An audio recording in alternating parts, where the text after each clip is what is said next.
A quick like and subscribe really helps our channel grow and allows us to bring you even more amazing content. Thank you for your support. It started with the usual dull routine of waiting for luggage at the carousel, a repetitive monotony that I had perfected over years of travel for my job. But on that evening, the dull thrum of the conveyor belt only added a rhythm to my growing impatience. My name is Eric, 33, an IT consultant, usually a face in the crowd, but that night, I became the guy whose life took a peculiar turn in a chillingly mundane setting. The airport was crowded, a sea of travelers as tired and bleary-eyed as I was. My eyes began to droop, lulled by the hypnotic drone of people's banal conversations and the mechanical hum of the moving baggage. Then, I noticed a bag, black, nondescript, similar to mine but not quite the same.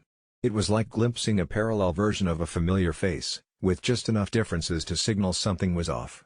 A small streak of red ran down its side, easily missed if you weren't squinting through exhaustion. But I was done waiting. I was a traveler well overdue to be home. Rationalizing that my mind, fogged by fatigue, could easily play tricks on me, I caught the handle of the bag and headed for the exit. My fingers tightened around the handle, a subconscious recognition that lingered unsettlingly in my gut. It was heavier than expected. The straps dug sharply into my palm, but I dismissed it, attributing it to the weight of the various chargers, travel books, and whatnot I frequently overpacked. As I left the airport, the air outside felt unusually clammy, the kind of humid chill that gnaws subtly on your spine. I thought it was just the change in climate. The taxi ride was uneventful, though I did feel an inexplicable urge to glance at the trunk where the bag lay. I attributed this to stress and the sense of having forgotten something important only to realize it would suffuse into a larger dread as the night wore on. The cab dropped me off, and I lugged the bag up the stairs with a huff, hearing something rattle inside eerily in contrast to the expected muffled thuds of clothing. Once in the safe familiarity of my living room, the apartment quiet except for the buzzing neon sign outside my window, the need to solve this minor mystery overcame me. I unzipped the bag and the rank scent of old metal, like rust mixed with something coppery, hit me before I even had the chance to look inside. The light over my kitchen table flickered, something else for the to-fix list, casting brief shadows as I fully opened the bag, spilling its contents onto the floor. Teeth. Hundreds of them. All shapes and sizes, molars, canines, and incisors tumbled forth, clattering onto the hardwood with a sickening, surreal sound like quicksilver rain. What in the ever-loving? My brain reeled, detaching from the scenario, trying to rationalize it as some prank or art installation, anything but the primal horror it invoked. My instinct was to scoop them back up, dump them, pretend it never happened, but I couldn't touch them. They glistened ominously in the bleak light. Among them was a notebook, a few loose papers tucked in, the only other item in the bag. With trembling hands, I reached for it, each movement a conscious effort against rising panic. Inside, scrawled in an illegible hand, were notes, diary entries maybe, and the single name Elise repeated, intertwined with paranoid ramblings facing madness, shadowy figures following, and teeth, always the teeth. Each page felt damp, as if tears or something more sinister had stained them. My hands shook as I read about teeth for protection, speeches in fear and reverence, events I couldn't fully understand. The descent into chaos was gradual yet inevitable as the narrative etched onto each page darkened, one entry detailing a dream of drowning in oceans of teeth, another raving that the teeth had once been inside all who had wronged Elise. Panic simmered into a clandestine terror that began whispering suggestions to my mind. If the bag wasn't mine, then whose would want it back? I imagined the door would open any moment, someone standing there demanding their terrible cargo. Thoughts spiraled into vivid fears of some cult-like upheaval at my doorstep, cloaked figures with missing teeth and obscured faces confronting my possession of their relic. The night stretched, days passing in worried isolation, each sound ominous, each glance out the window screen for followers. I became a prisoner of my own home, clinging to normality. Sleep came in jagged rifts, memories of ghosts with vivid smiles mocking my waking moments. A week passed, and food deliveries began frowning upon the lack of customers as I refused to even face the door. Meanwhile, curiosity weathered reluctance, leading me back to the notes, deciphering a life not mine, yet now unwelcome, inextricable from my own. At last, anonymity turned to investigation. I found myself at a library, poring over records, an obsession curdling within. Elise. She wasn't real in the traditional sense, but a vast tapestry of small-town warnings and urban legends thread her story. Each place I sought her out, a collective memory of disappeared girls and smiling strangers haunted my inquiries, each leading to dead ends or further speculation. Always, relationships severed, Tales of switches flipped and families torn by unspoken secrets leading back to the unexplainable dental treasures stored so questioningly by a tired IT consultant. So here I stand, writing this missive, desperate for resolution. Each entry an attempt to unravel what led my flight path to a bag full of horror. Whether misguided mix-up or fated encounter, I'm left dissecting a life not lived, yet wholly entwined with unknown sorrow. As I share this, dedicated whispers of conjecture to discover truth or simply cathartic in fear, the bag still waits. It's nestled in my storage, teeth and book untouched since that fateful day. My nights are interrupted by the echoes of that hideous cascade. All I can offer is a tale, sordid as it is, haunting, and a warning cloaked in puzzlement and shadows of misplaced belongings. Would you abandon it, forget it? Or has this gift, knowingly claimed unwittingly adored, an object worthy of lore, marked me for some unseeable fate where truth awaits amidst grinning ivory hosts? When my brother Joe asked me to co-sign for his car loan, I pictured his wide, pleading eyes, like when we were kids and he convinced me to sneak him extra cookies from the kitchen. It would have been the same this time, I told myself. I'd sign, and inevitably, I'd be stuck with the debt I couldn't afford. I said no. What unfolded was beyond anything I could have imagined. It started that night.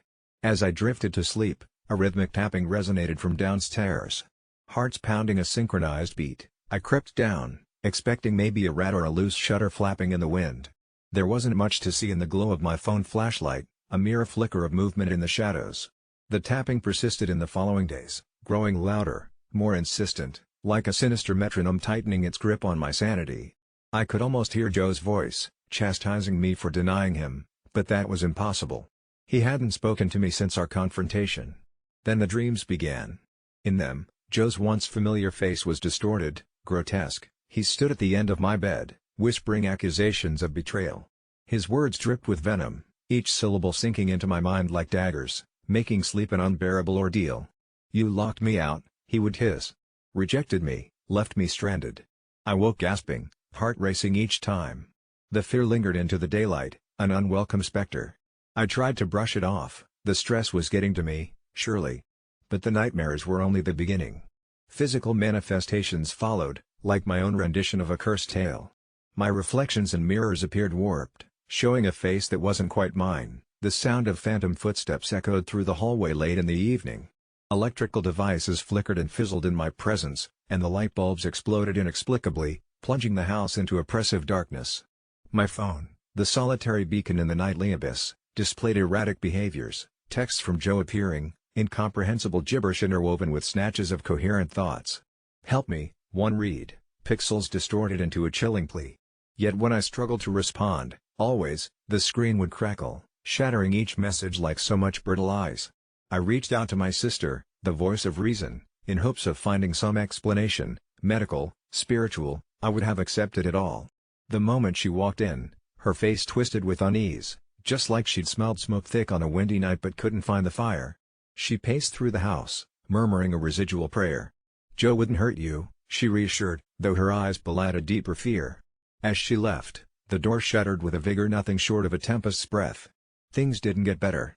Mornings brought temporary reprieve, and I foolishly hoped that skepticism and sunlight would burn away the madness, yet every sundown reignited the curse.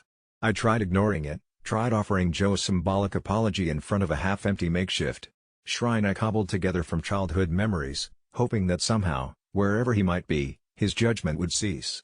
What I couldn't ignore was the crescendo of Joe's car pulling into my driveway one dim evening, its engine purring with malevolent familiarity. My breath caught in my throat as the driver's side door swung open, yet nobody stepped out. I froze, immobilized by the trappings of the impossible, eyes glued to an absence that I swore carried an intent to inflict harm. The car remained, an entity unto itself, omnipotent and heavy within the gloom. The realization struck that it was no car, it was Joe, or some echo of what he'd been, challenging me wordlessly. Trembling, I felt my refusal coil in my throat, a stubborn lump refusing to fade. "I'm sorry," I whispered to the emptiness. Nothing changed, the car still lurked, and with it, shadows whispered secrets ripe with my transgressions. Desperation drove me to frantically research curses, hauntings, any obscure lore that could lend a rational anchor. Everything suggested that my denial had invoked something much older, much angrier, resentment given a ghastly form. One entry stood out, detailing an ancient ritual to atone, a far-fetched solution yet, possibly my only hope.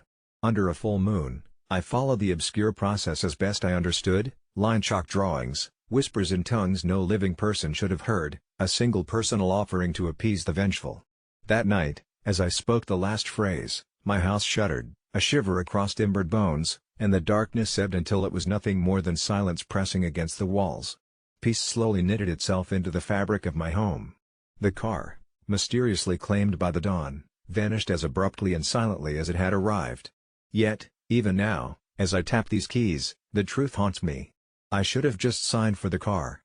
Some debts, it seems, lay deeper than paper, lurking in shadows unseen, in echoes of the choices we can unmake.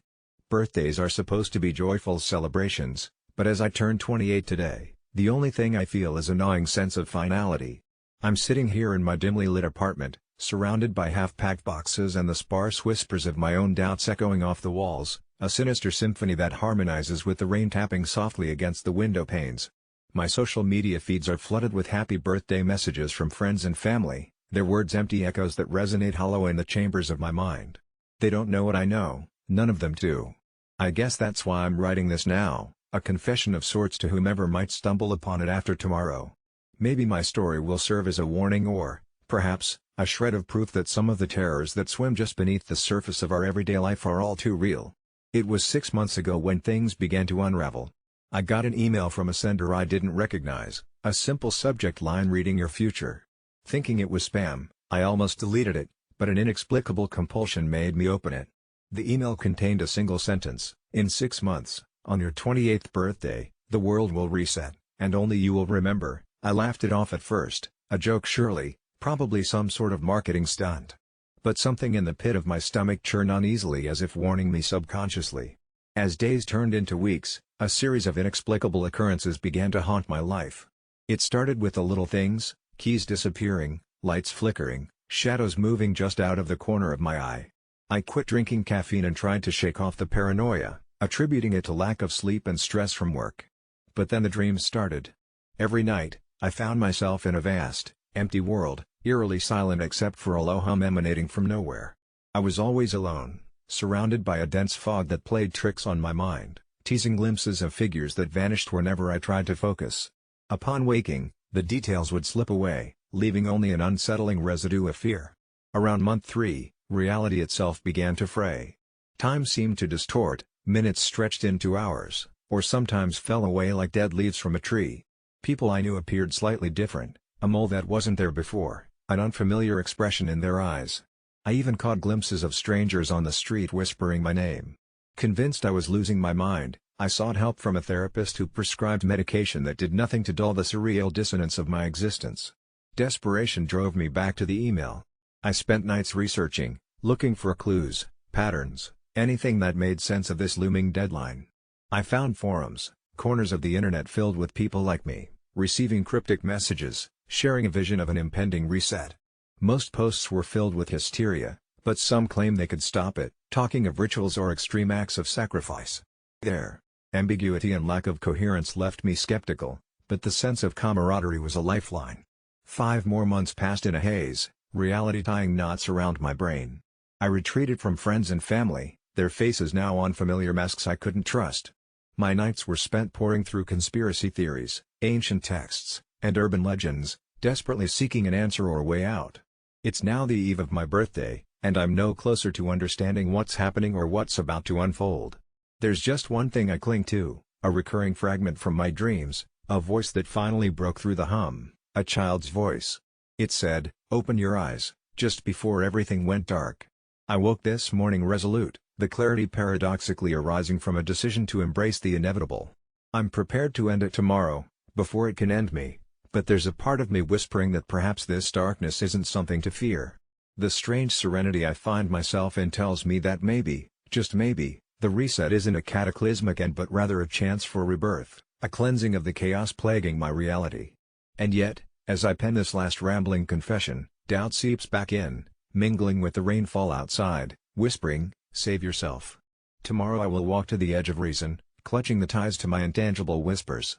If this is my end, reader, remember my story not as a descent into madness but as a testimony to the terror lurking beneath our fabricated normalcy. If you wake tomorrow remembering something you cannot place, a face, a world, a life, perhaps you've survived another reset. And perhaps, so have I. I never thought the word confession would bind me to this web of truth and lies, but here I am, ready to unravel it. I suppose it all began when I was 13, a tumultuous age where imagination and reality seemed to blur into an intricate dance of fear and longing. Growing up, urban legends about our town were woven into the fabric of our existence. The most sinister of them whispered about the old Barclay house, a decrepit ruin that slouched at the town's edge like a weary old man. Countless tales wrapped it in darkness, stories of missing children and whispered curses that snagged on the breezes that sliced down Main Street. It was in this atmosphere of half-formed shadows and unspeakable dread that I first told my lie. I mentioned the Barclay house during show and tell at school, an insignificant mention that spiraled out of control. My uncle was attacked there, I said, embellishing each word with the envy only a child wishing to be noticed could conjure. A lie to garner attention, to feel, for a moment, the thrilling pity in my classmates' eyes. That evening, as I walked home beneath a swollen autumn sky, something peculiar happened. I began to genuinely fear the house and the stories spun around it. I even started dreaming about that old place, dreams where shadows peeled themselves from the walls to whisper secrets I couldn't quite catch. Oddly enough, the dreams didn't scare me, they intrigued me, as if the house itself were a living, breathing entity reaching out. I became obsessed. Up at night, unable to sleep, I'd find myself gazing out my window where only a sliver of the old Barclay's roof crest was visible, backlit by the town's dim streetlights. My life turned into a revolving door of truth and deception, reality as porous as the town's old ghost stories. I found myself feeding into my own lies, craving the taste of each fabrication's power, a power that seeped into my waking life. Strangely, my parents never contradicted my stories. Their silence seemed complicit, almost as if they, too, feared the legends, which only added layers to my tangled web. As the stories spread, I remember a stranger knocking at our door. Disguised as a harmless letter carrier, she knew everything about me, reminders of my own details now muddled by repeated illusions. Her visit was a trigger, unraveling memories like threads in a tapestry, dragging me into a past where I hugged shadows for comfort. My heart hammered erratically as she asked questions, delicate yet probing. Something about her eyes, that deep murk of old secrets and raw honesty, made me confess my concocted tales, stuttering through excuses that felt like dead leaves rustling on forgotten streets. But then something unexpected happened. A glint in her eyes, a slither of knowing that felt rooted in another plane of understanding, shifted my perception. But what if some of it was true? She whispered, leaving behind a chilling promise, a possibility. Hours later, feeling both lighter and more burdened by what I'd shared, I sat and thought. Who was she? A ghost of conscience or a purveyor of forgotten truths? The questions swirled like autumn leaves caught in an unwilling dance, a dance marked by confusion, guilt, and an odd sense of relief. I became acutely aware that the lines I blurred had become walls in my mind, protecting and hiding emotions buried deep. For days, I couldn't shake off the knowledge that the Barclay house pulled at me, as if accusing me of my fabrications, daring me to reconcile with whatever lurked there. Finally, driven by an inexplicable resolve, I decided to confront the old place. The world seemed to hush as I stood before the ominous framework of the Barclay house, its silhouette etched against the twilight sky like a scar on the town's memory. With every tentative step, reality flickered, its fragile tapestry a mockery of my earlier musings.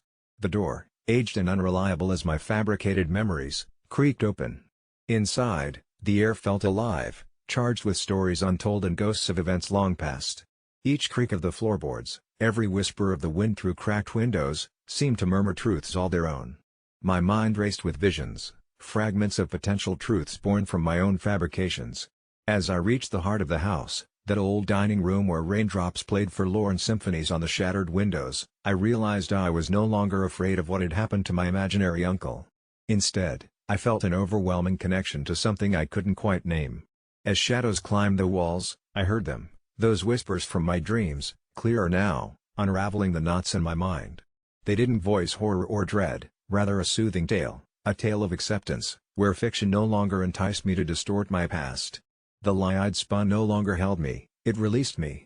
As I left the old Barclay house behind, stepping into the chill embrace of night with a heart unburdened, I knew the truth at last, the shadows were mine, and in confronting them, I found not horror but a hesitant peace, knowing that somewhere in the web of truth and lies, I had discovered myself. I grew up in a small town where secrets, like whispers, Traveled fast, but one has clung to me like a shadow. The community was always close-knit, the kind of place where everyone knew everyone's business. For a long time, I thought that was a good thing, but now I'm not so sure. You see, I was about to embark on paternity leave, a decision that seemed like a lifetime achievement, heralding my step into fatherhood. But here's the twist, there's no actual child. It all started innocently enough. My fiancée, Jenna, and I, like most couples, expressed our desires for a family. We were on the same page, or so I thought, until things spiraled out of control, catapulting me into a web of lies and deception so intricate that escape seemed impossible. About 6 months ago, Jenna showed me a pregnancy test with 2 bold pink lines. We were elated, plans were made, nurseries were painted pastel green, gifts poured in from well-wishers. The glow of impending parenthood was intoxicating and suffused our lives. It was like a dream that I never wanted to end.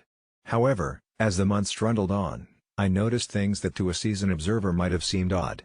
Yet, caught in the thrall of expectant fatherhood, I chose to remain blissfully unaware. Jenna never showed any of the usual signs of pregnancy, she remained inexplicably slim, and our doctor's appointments were always postponed with an impeccable reason. My heart, however, had already given into this tale woven with hope and anticipation. That illusion shattered one evening when I came home earlier than expected. The house was silent, serene, like the calm before a storm.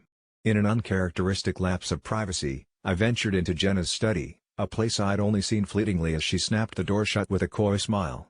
Papers littered the desk, most of which were benign: bills, to-do lists, envelopes marked urgent yet unopened, but one paper shoved inconspicuously under the rest caught my eye. It was a pamphlet from a fertility clinic, the dates marked on it with a red pen preceding our so-called pregnancy announcement. A cold dread turned my blood to ice, and questions graduated from whispers to screams within my mind.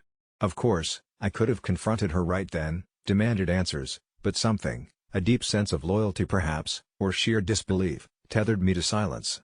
Instead, I began my covert investigation, slipping into roles both supportive partner and clandestine detective.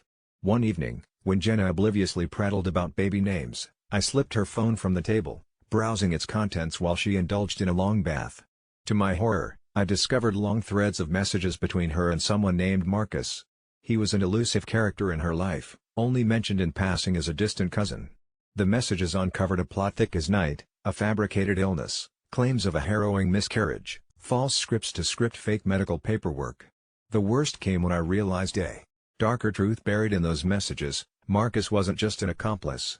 He was promised the life I was sold, a life spun with fantasies of family and love. I clung to this disillusionment like a lifeline, yet beneath surged a deeper wave of madness that threatened to drown me. But the timing was terrible. Paternity leave loomed, and with it, the ticking clock of an unbirth announcement I was expected to deliver. How could I let the world know we were devastated by a stillbirth, or worse, a dangerous premature birth that whisked our imaginary baby away? I clung so desperately to normalcy that the truth, bearing fangs, was ignored. My beloved wasn't capable of the honesty our love had promised. Tortured by nightmares of an infant's cry never born, and the clinical cadence of machines in a ward where no child slept, I fell into despondency. Events unfolded rapidly after my confession. I didn't quite realize it then, but our small town, with its long memory and intricate network of whispers, had already begun weaving tales of its own. Jenna left one fall afternoon, her silhouette framed against a backdrop of crimson leaves and a sky thick with untold secrets. She left a note, an apology filled with love and regret as hollow as the absence she'd carved. As for Marcus, he disappeared into the annals of the town's long-forgotten stories. No one spoke his name again, and maybe, in their hearts, they blamed me for letting him slip away. In the end, my scheduled paternity leave turned into a personal leave, a time supposedly meant to mourn. I was told to take time off, to grieve the life of a child who never drew breath, and perhaps seek therapy for my purported loss. But how does one mourn the loss of a specter, a mere dream? Now, as I pen this confession from the dim silence of an empty house, ticking away moments suspended between one heartbeat and the next, I realize I've become a ghost of that self, living, or perhaps limping through a reality where love twisted beyond recognition. If you find yourself reading this, spare a thought for those bound by love's deception, trapped in a web spun from their own tender hopes and credulity. Beware the allure of dreams painted in false colors, for, in this dim space between truths, lies the doorway to 100 endless nightmares. I've been worried sick ever since my wife, Emily, left to check out a new listing for the real estate agency she works with. When she hurried out the door that morning, I could sense her excitement. It was a historic, isolated mansion that had just come on the market, the kind of place with grand staircases and rumors of secret passageways. It was her dream gig, but something gnawed at me as she waved goodbye. That gnaw turned into dread when I didn't hear from her by evening. Calls went straight to voicemail, and texts remained unread. By the time the sunset turned into an eerie glow over the landscape, I knew I had to go check on her. Grabbing my keys, I headed out, trying to convince myself that she'd just lost track of time in the labyrinthine corridors of an old house. The drive felt interminable, the lonelier roads lined with dense trees closing in like claustrophobic walls. When I finally arrived, the bone-chilling wind and sound of the wrought iron gates creaking open set my heart thrumming in my chest. There it stood, an imposing structure looming out of the darkness, almost daring me to enter. The windows appeared like soulless eyes, staring down at me as if they knew something I didn't. A shiver coursed through me, it felt like the atmosphere itself was warning me to stay away. Inside, the air was cold and stale, as if the house had been holding its breath for years. I called out her name, my voice echoing against the high ceilings. No answer. I found her car in the driveway, yet everything inside the mansion was dark, silent. Floors creaked beneath my weight with each hesitant step, and with the fading daylight seeping through the window, I could barely make out the dusty furniture draped in sheets. Remnants of a life once vibrant and now forgotten. I checked my phone again, just in case, hoping for a signal that refused to cooperate.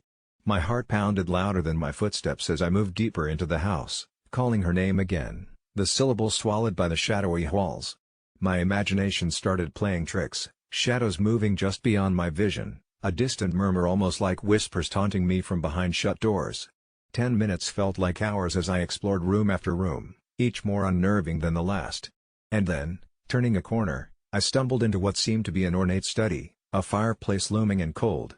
There, on the dusty floor, lay her phone, screen cracked. The sight wrenched my gut, panic rising with each breath. Had she been in danger? As I pocketed the phone, I heard a noise. A muffled sob? I froze, listening, straining to determine its source. It led me to a narrow, almost hidden door, tucked behind a large bookshelf. Pushing it open, I found a small spiral staircase, descending into the earth like a helix into the abyss. Trembling, I descended, the air growing colder with each step. The sobbing grew louder, echoing up the spiral like a harrowing lament. At the base, there was a darkened room, damp and smelling of mildew. And there she was, Emily, hunched and shaking, her ankle caught in a rusted trap's iron teeth.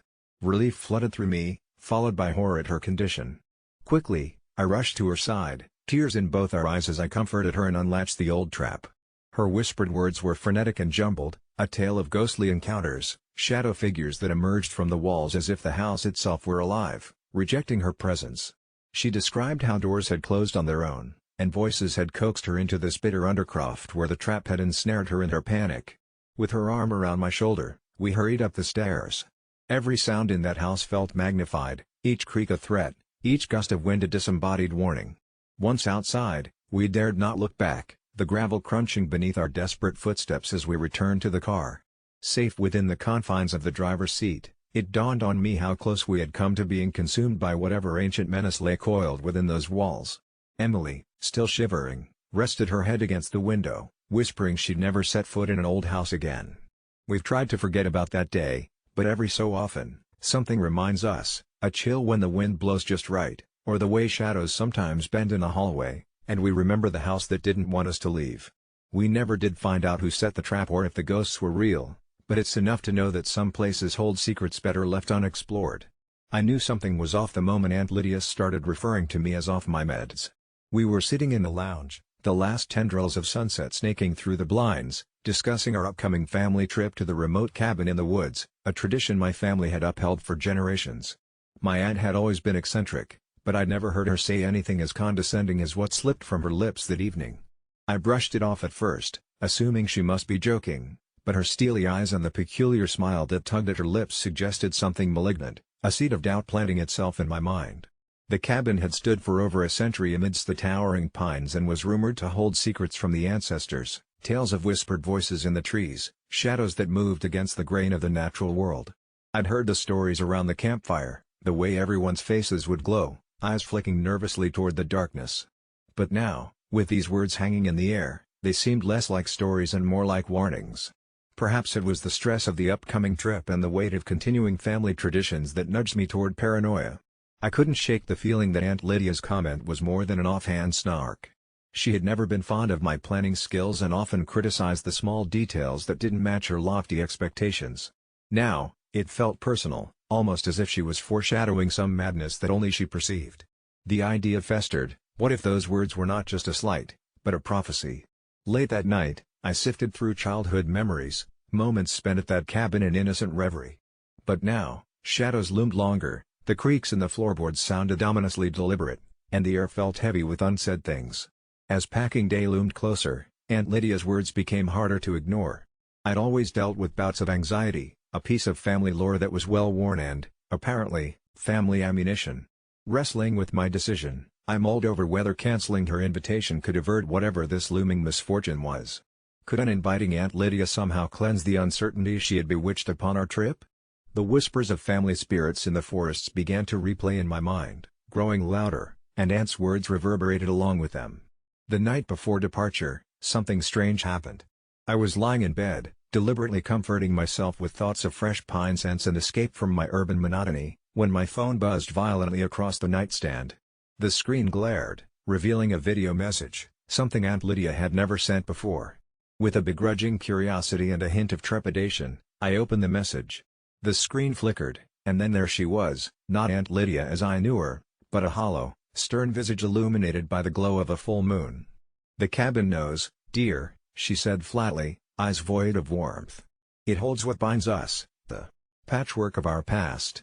Then the video glitched, and her face was gone, leaving only unsettling static before the file vanished completely. I sat up, heart pounding. Her words felt as cryptic as the strange shadows they conjured in my room, and a newfound dread settled in the pit of my stomach. That morning, I made my decision. I texted Aunt Lydia with as much civility as I could muster, saying that it was best she sat this year out. The silence that followed was palpable, dense with something unnameable. Despite this unease, the trip went on with just my immediate family. The drive was languid, the landscape shifting from the mundane to the arcane as we wound our way through thickets and bypassed towns where time stood still. That evening, the cabin emerged from the twilight, just as I remembered it, etched in nostalgia yet veiled with new enigma since Lydia's absence now haunted it. Nights were silent but charged, the air thick with anticipation of every creak, every rustle of branches something of an omen. Then, it started. As I unpacked in my old bedroom, I found a small, neatly wrapped package on my bed. A bleak chill ran through me as I unwrapped it to find a delicate, antique music box. It played a haunting melody, one my grandmother used to hum each morning at the cabin, a melody Aunt Lydia adored. The next few days unraveled quickly. Each night I dreamt of the same thing, an endless forest, the path leading deeper and deeper until footsteps would join me, a soft laughter echoing from behind. It was laughter I knew, sharp and familiar. Lydia's voice called out playfully, tauntingly, "Off your meds?" That same night, after another dream-fed sweat, as I wandered into the pine-sorted darkness to clear my head, I heard the murmurs. The whispered soft cries of "off your meds," blending seamlessly into the rustling leaves. They swirled around me, seeping through my facade of sanity. What was happening? Was Aunt Lydia right? I fought to keep a grasp on reality as each day the boundary blurred, an uninvited compulsion to retreat further into the forest each night, my aunt's laughter the melody drawing me onward. I confronted my family the second morning, voice cracking as I recounted the uncanny experiences. They tried to soothe me, blamed the thin mountain air and campfire stories. But their words floundered in the haze of growing insanity. On the final night, as silence nestled in every corner of the cabin, I sat, the music box between my palms, an unending lullaby of forgotten lies and perhaps, unforgiven pasts. The power flickered, plunging the room into a darkness that felt too deliberate to be coincidental. Then, with a surge that almost seemed to rewind time, the lights returned, bringing something else, the unmistakable scent of Aunt Lydia's perfume, capturing the room in a grip of haunting nostalgia. I awoke in a daze sometime later to the sound of familiar laughter outside, followed by the wind weaving through the trees, whispering the same taunting question. Gathering courage painted with desperation, I flung open a cabin door. The chaotic melody within me quieted as I stepped into the woods. Moonlight spattered the path ahead in dapples, leaden with the song that had transcended words and became family lore. With each step, spatial awareness sought to fail, my footing precarious upon a slippery metal precipice. Finally, I reached a clearing, and there in the moonlit hail stood Aunt Lydia, as if the boundaries of life had softened in my absence. Her eyes were not harsh anymore, but curious, simultaneously knowing and forgiving. "The woods hold their own memories, my dear," she cooed, and in saying so, pardon the ancestral ties she, a ghostly figment or otherwise, now chose to surrender. Together we stood in delicate silence, the cool air folding around us like the arms of our predecessors. In that moment, an understanding washed over me. Whatever family relic had gone metaphorically or literally missing, so had the hurtful echo of Aunt Lydia's words, and, perhaps, so had my need to hold on to such earthly things.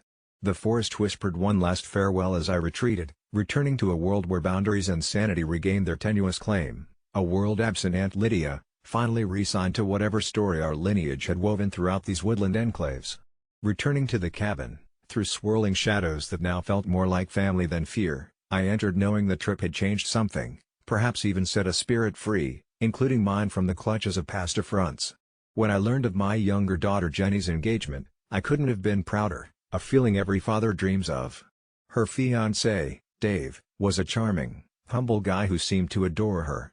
They'd met in college, he was quirky but had a backbone and heart of gold. As the father of the bride, I embraced the ceremonial duty with joy. We booked the most enchanting vineyard for the event, and I promised Jenny we'd cover every expense, an indulgence I never imagined offering any of my children. This was my little girl's fairy tale, and I was determined to make it a reality.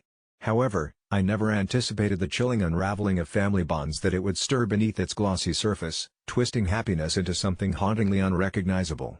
My eldest daughter, Ella, had always been more restrained, favoring pragmatic choices over fanciful ones. She had married her childhood sweetheart, Mark, in a modest church ceremony 4 years prior. Theirs was a different kind of story, no extravagance, just simple and pure. We offered to contribute, but Ella, valuing independence, insisted she and Mark handle the costs. We respected their decision, never suspecting it would plant seeds of apprehension that would later flourish into ominous tension. The first tremor of discontent arrived when Ella phoned me 2 months before the wedding, her voice strained, hinting at some underlying frustration that lurked beneath polite conversation. She inquired subtly, "Dad, you're covering all of Jenny's wedding, right?" Affirmation on my part was met with a pause, a telling silence loaded with unspoken words. As the wedding preparations continued, subtle oddities began to manifest. Ella, who had always been supportive of her sister, grew more withdrawn. I'd catch her observing the cascading rolls of white silk or the ornate arrangements, her expression betraying a struggle she was trying desperately to mask. One night, sitting in the backyard where we had shared countless stories, I confronted her about it, pleading for honesty. Ella confessed feelings of being slighted, of an inequity that shattered the sisterly camaraderie they once shared. It was as if my decision to finance Jenny's nuptials had rewritten the narrative of Ella's simpler union, painting it in lesser shades. I promised we'd help with a grand anniversary party to even things out, but the wounds seemed deeper than I understood. The evening before the wedding, in the dim light of an autumn twilight, things began to unravel more sinisterly. Strange occurrences, things missing, misplaced, and even small accidents, started haunting the household, sowing nervousness that none of us could ignore. Jenny's veil vanished, then mysteriously reappeared on Ella's dresser, delicate lace shredded as if caught in a thorny snare. Jenny was understandably upset, but Ella firmly denied any involvement, the accusation bringing her to tears. I was torn between my daughters, caught in a tempest where logic was elusive. Ella's denials, though fervent, were overshadowed by an air of underlying tension, the kind you cannot touch, but feel crawling up your spine. On the day of the wedding, a fog crept in, unseasonal and ominous, clinging to the vineyard like a ghost reliving old sorrows. A sense of unease settled over the attendees, a chill that dulled the bright chatter of guests into muted whispers. The moment Jenny appeared, radiant and full of love, a horrifying moment shattered the celebration. As she walked down the aisle, the music stopped abruptly, replaced by an eerie silence. Ella, sitting in the front row, seemed utterly transfixed, her eyes wide in disbelief, focusing on something invisible to us all. In the eerie quiet, the chandelier overhead began to flicker, casting grotesque shadows that warped jubilant expressions into masks of dread.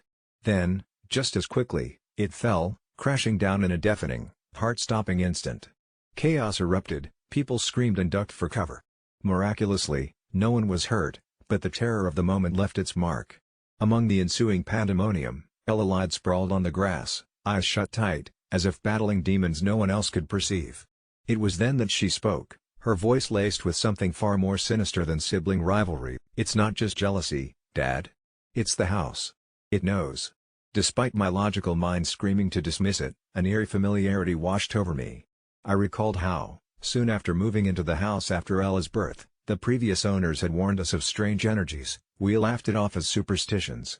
Ella's return to the house for the wedding had been enough to reignite whatever had lain dormant, her unspoken fears now manifesting as a force we could no longer ignore.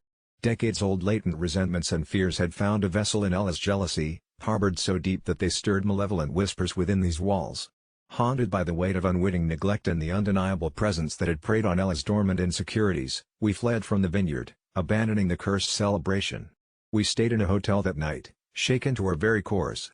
The experience forged a fragile peace among us, united in facing something darker and unknown. As Jenny and Dave settled for a quiet courthouse marriage, the looming specter of the house in that day's horror stood as a reminder of a cost that went far beyond the payment for a wedding. Relationships tested and spirits awaken, a family struggled to find healing under the shadow of an ancient malevolence, leaving me to wonder, am I the asshole for paying for one daughter's wedding? Or was it something monstrous lurking, waiting for the moment we let our guard down? For the past 12 years, I haven't been who you think I am, and the weight of deception is beginning to crush me. It started innocently enough back in college, when an unassuming job offer arrived one snowy afternoon, nestled between bills and junk mail. It was from a company claiming to be a groundbreaking startup, promising an opportunity that as a struggling sophomore, seemed like a godsend. All I had to do was assume a different identity.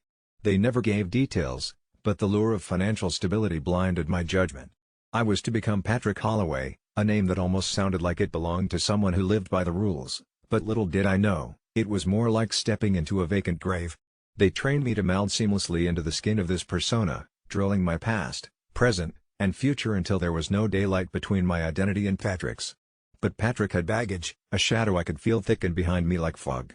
At first, it was just short gigs, attending events posing as this distinguished character, collecting CVs of the unsuspecting in tech circles. It was peculiar, sure, but harmless, or so I thought. The money was real, and the non-existent background of Patrick was filled with expert-crafted lies. Over time, however, the jobs became darker, involving sabotage and planting software that skimmed data from powerful companies. I was in too deep to say no. And this is where I should have stopped it all, stepped out of the ill-fitting shoes of Patrick, and confessed. But by then, I was addicted to the adventure, the semblance of power that came with being someone I wasn't. I thought I could maintain control, but my puppeteers were far more skillful. As the years passed, bonds formed around me, friendships and even a love interest named Zoe, none of which I deserved because they were based on nothing but threads of deception. I never told her the true essence of my existence, how could I? She loved the idea of Patrick, an irony-laden truth I had to swallow every day. But as I said, there's more. Recently, I started noticing that I wasn't the only Patrick Holloway. From subtle hints in emails and face-to-face encounters, I discerned there were others, different lives being run simultaneously by disposable men like myself. The Patrick-based network was vaster than I could comprehend. Every time another man failed or was discovered, he vanished without a trace, vaporized before the world knew what happened, and my fear grew as reality settled into clarity. I wasn't a unique deception but part of an industrial operation, a syndicate making use of Patrick and his ghostly brothers like living chess pieces. I tried to extract myself, but every door was sealed, leading me back into a mapped existence. The final straw came when Zoe, tired of my evasiveness, demanded to learn about my childhood. I could feel my fabricated world unraveling, brittle lines snapping under scrutiny. I had nothing of substance to give but cold fiction crafted in haste all those years ago. Before I could even consider it out, the company once again approached me, directly, men in suits who seemed to know more about my real life than I remembered myself. They told me I would be the last Patrick, the endgame moving toward culmination. I felt the noose tighten as they revealed just enough of their machinations to keep me on a precise tightrope, promising safety yet offering nothing verifiable. The final mission they orchestrated was catastrophic, a breach was inevitable, an implosion they intended to blame on me to cover all traces. With only threads connecting me to the other Patricks, I knew the others were being dismissed neatly, permanently. I realized then that my only choice was to confess, tell the fragmented world behind the screen of my shadow, and cling to the hope someone, anyone, would believe me. So, here I am, shedding the layers one confession at a time, carving an exit from an identity that isn't mine, knowing they're likely watching. The truth is, those 12 years, those acquaintances, and love not meant for me, have all built to this final plea: believe the lie was never the beginning, but merely a middle, a prelude to something more ominous and intrinsically terrifying that lays unseen, waiting for its next pun. Each keystroke feels like it might be the last one. I have long dropped the illusion of safety. This was never just my confession, consider it a warning. They're still out there, crafting new Patricks, or worse. Next time you meet someone and their story doesn't quite add up, look deeper. What rests beneath might not merely be a person, but a construct of their own unmaking. There's a certain unsettling power in words, especially when they're echoing around an empty office late at night. This realization hit me hard after what initially seemed like an average day at work, but in reality, turned into something far more eerie. It all started when I overheard hushed murmurs from my colleagues that my weight had apparently become the hottest topic of their gossip. It felt like my very presence was the joke. Initially, I brushed it off, thinking their jabs were just a poor attempt at humor. That was until the voices followed me home. For context, I work at a mid-sized marketing agency where stress runs as rampant as the rumors. "Hey, have you seen Andrea's snack stash? I bet she's got a whole pantry in there." It wasn't the first time I had dealt with such comments, but over time they seeped into my consciousness like poison. The laughter, at first hushed, evolved into an all-consuming noise in my head, an omnipresent mockery that only quieted when I wasn't alone. Desperate to escape the stinging barbs that haunted me even in my solitude, I mustered the courage to speak up, not that I expected any grand outcome from our eternally busy, disinterested supervisor. But the growing discomfort gnawed at my sanity to the point where silence was no longer an option. Our supervisor, Lisa, an acerbic woman perpetually tethered to her phone, listened with one eyebrow cocked in apparent disinterest. To my surprise, she agreed to talk to those involved. I left her office with a glimmer of hope, but it was short-lived. The next day, instead of the laughter subsiding, I found my Gmail inundated with anonymous emails. Sayings no longer just a whisper in my ear now boomed as blocks of text that accused, mocked, and threatened. Saying I had an overactive imagination or claiming I was making a big deal out of nothing. It seemed my coworkers not only found humor in my plight but took malicious pleasure from my distress. Unease curled around my spine as I began receiving phone calls late into the night, voices distorted by static, yet no less familiar. They never spoke of their identity, only that they knew what I did at work, punctuating the silence with choked laughter. The cowardice of anonymity cloaked them as they uttered things no human should hear. Nights became unbearable. During one such call, the electricity flickered, plunging my apartment into a shadowy void. As I fumbled for my flashlight, the words on the other end grew more frenzied as if they were feeding off my terror, morphing from taunts about my weight to something more sinister, curses invoking misfortune, darkness, and fear that blurred the line of reality. I could almost feel someone, or something, in the house with me, watching, relishing my helplessness. Then came the dreams, or were they visions? I'd wake up drenched in sweat, a shadowy figure looming at the edge of my bed, always fading just as consciousness reclaimed me. And in those moments, when the veil between dream and reality seemed razor thin, I swore I heard familiar voices swirling in the air, taunting, merging with the constant buzzing of those damn emails, filling my head with incessant buzzing.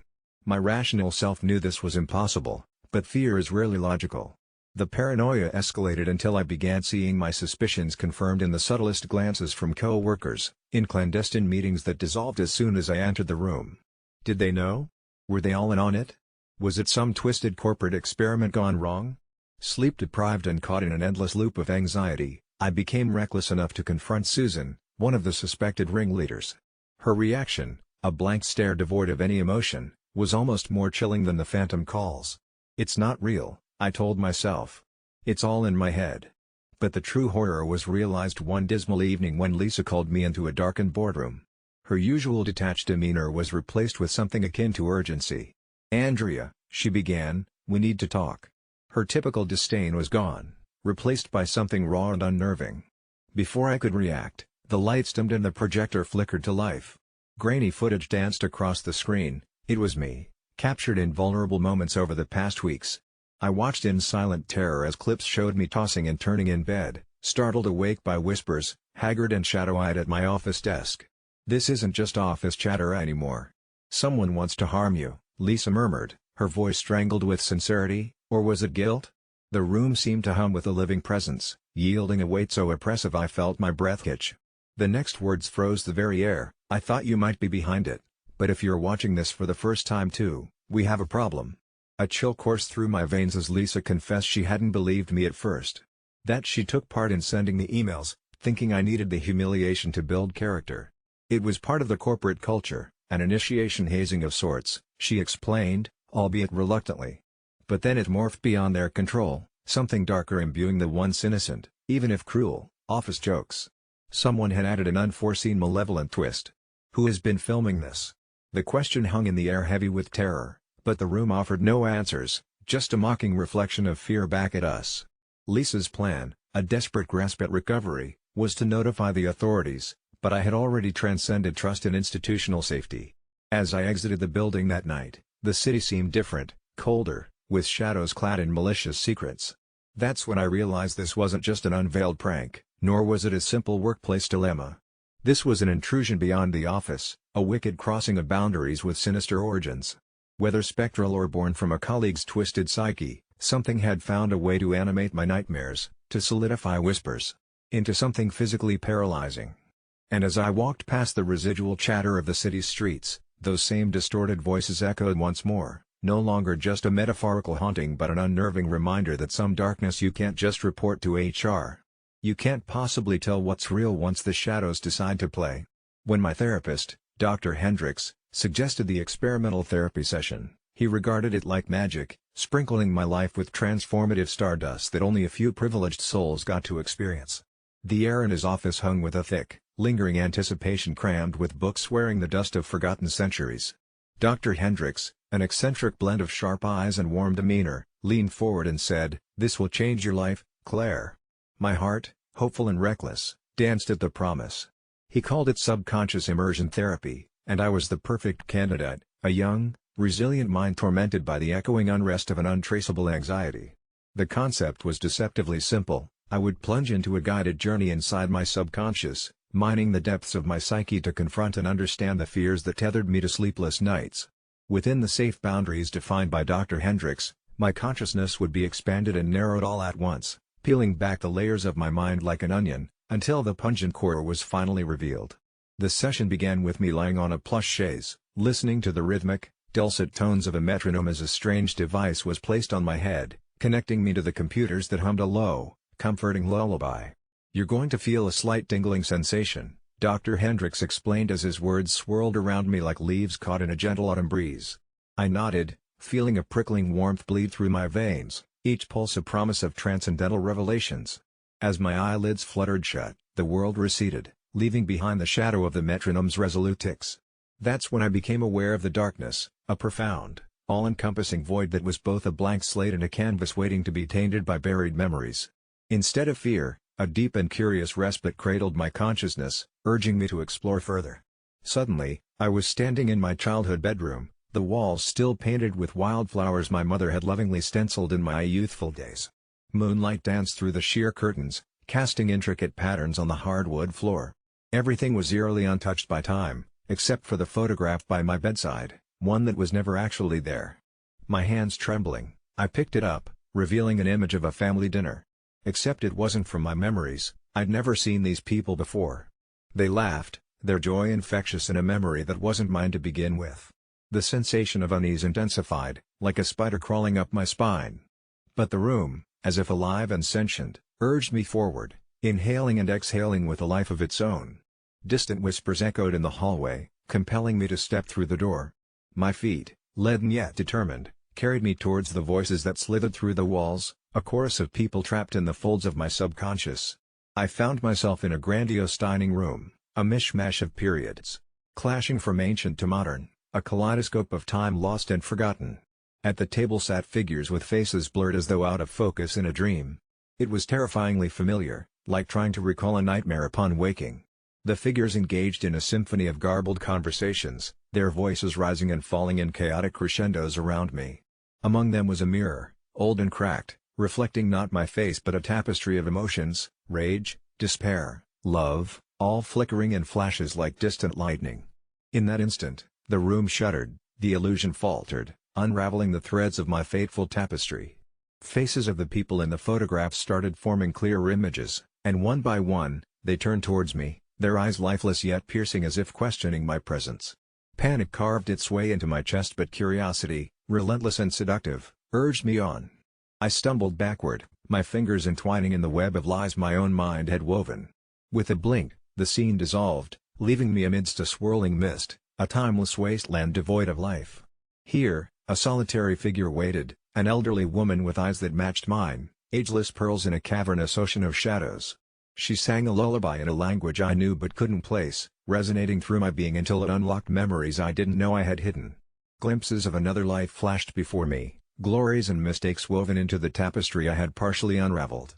Before I could grasp the totality of this revelation, her voice penetrated my consciousness, a whisper that shook the core of my reality. Never forget that you are the architect of your existence, and what you bury will always find its way back to light. Suddenly, the room fell silent, the world frozen in its tracks as I gasped, my soul trembling on the precipice between discovery and despair. With a jerk, I awoke on the chaise in Dr. Hendrix's office, drenched in sweat and heart pounding like war drums. His eyes studied me intently, satisfaction, a veneer masking something far deeper, etched into his gaunt features. "You've seen it, haven't you? You've uncovered the truth," he stated in knowing calmness that unsettled me. But as I reached for words, I found my voice caged by the echoes of the mirror's emotions still reverberating within. In the days that followed, my perspective shifted, as did the world around me. Colors, brighter and more vibrant than ever, mocked my blind ignorance. Memories resurfaced unbidden, piecing together fragments of forgotten lives with mine as the centerpiece. Relationships crumbled under the weight of sudden, inexplicable knowledge I couldn't share without unraveling the very fabric of my existence. My connection with reality twisted like threads caught in a gale, each revelation shaping and reshaping who I thought I was.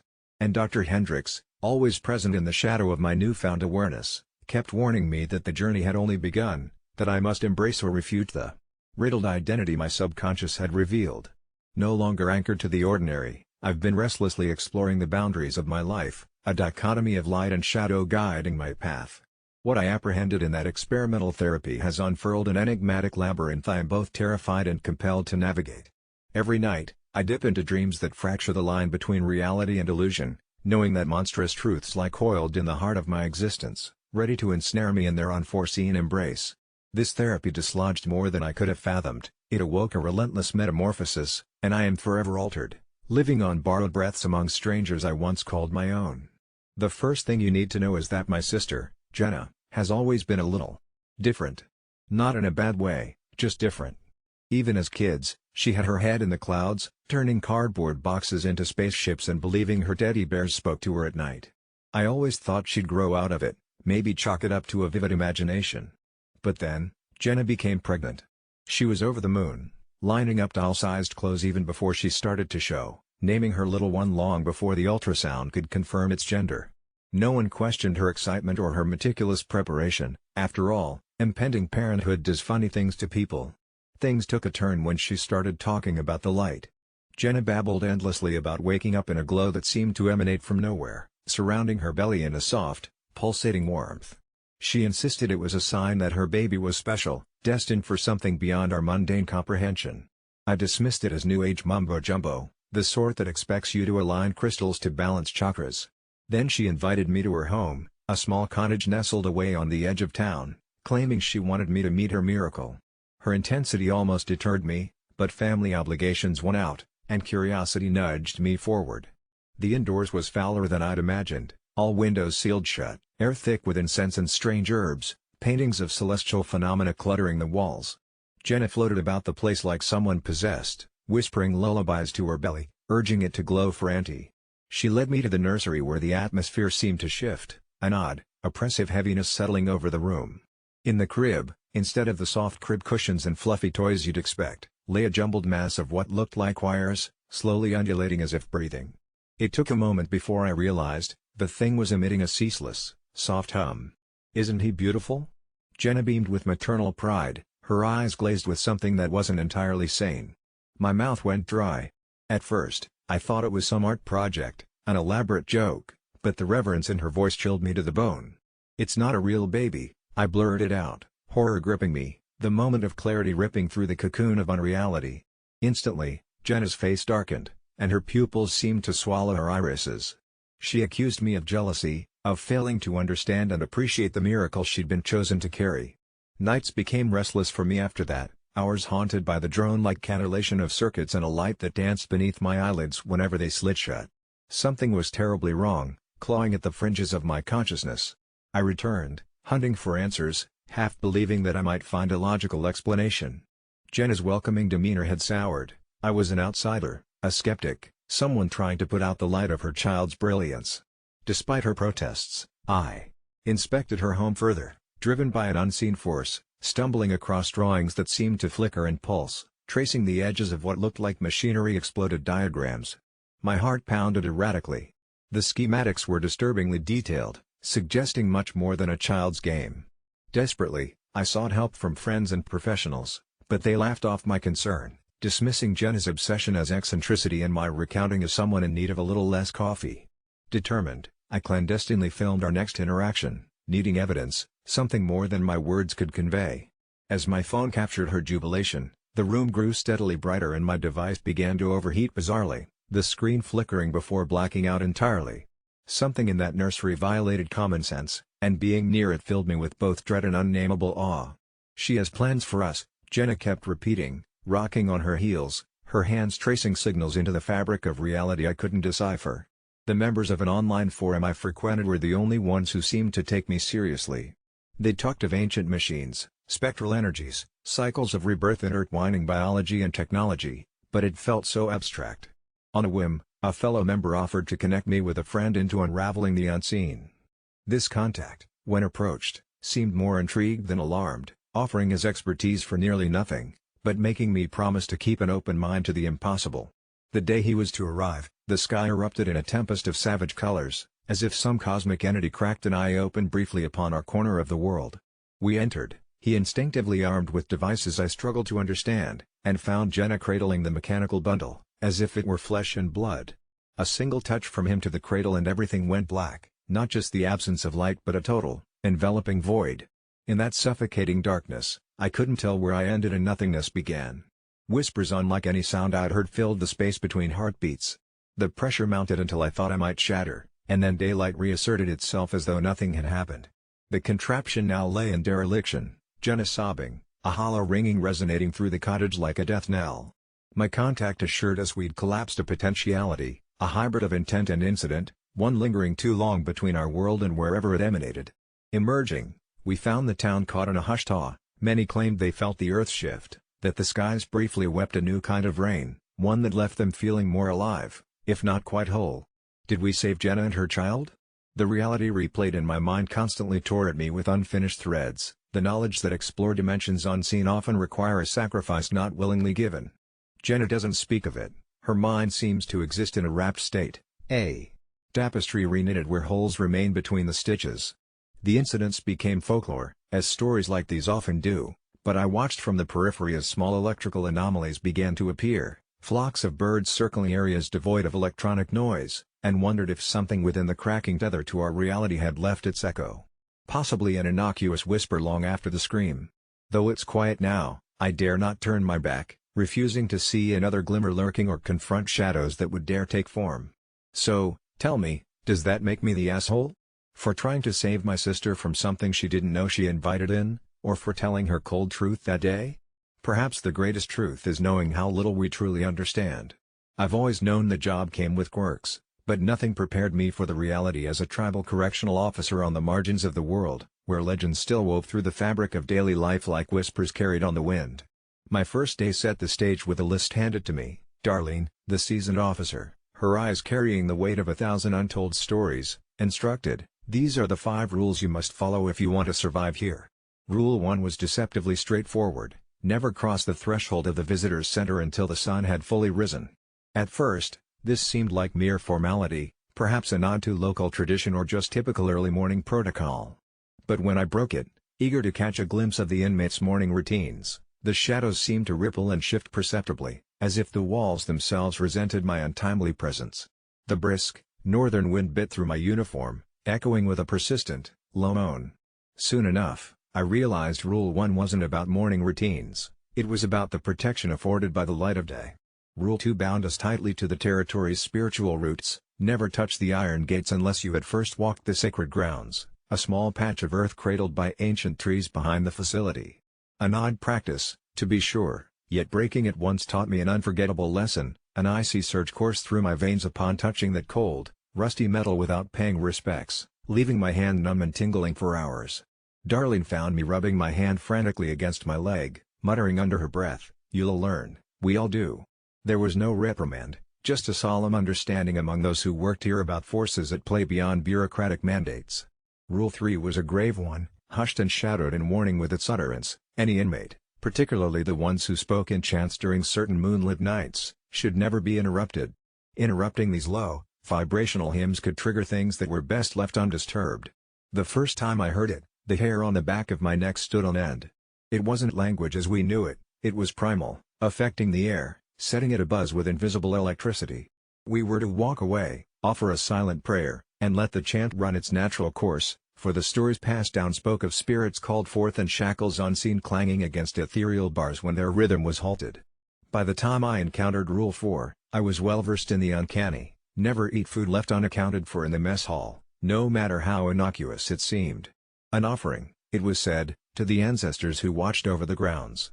One bite from an unmarked apple left on a counter too tempting in my early days there sent my world spiraling. Hallucinations of figures towering over my bed at night ensued, and Darlene found me wandering the halls at midnight, caught in a sleepwalking nightmare unable to wake. She led me back to my bunk, all without a word, just a knowing shake of her head, before she rattled off a cryptic prayer at the foot of my bed. The fifth and final rule was the most perplexing, hinted at with half-breathed anecdotes: never linger near the old cemetery after hours. Nestled just beyond the corral, it lived under perpetual fog as if nature herself whispered sorrow over its resting occupants. The night I neglected that rule, enthralled by the moon's distorted reflection in the mist, was the night I finally understood. I heard a voice, an impossible, deep resonance that thrummed in spaces between sound and silence. "You don't belong here," it spoke, not through threat but a mournful decree. Each step I took back towards the facility, the vegetation seemed to clutch at me, windswept and pleading.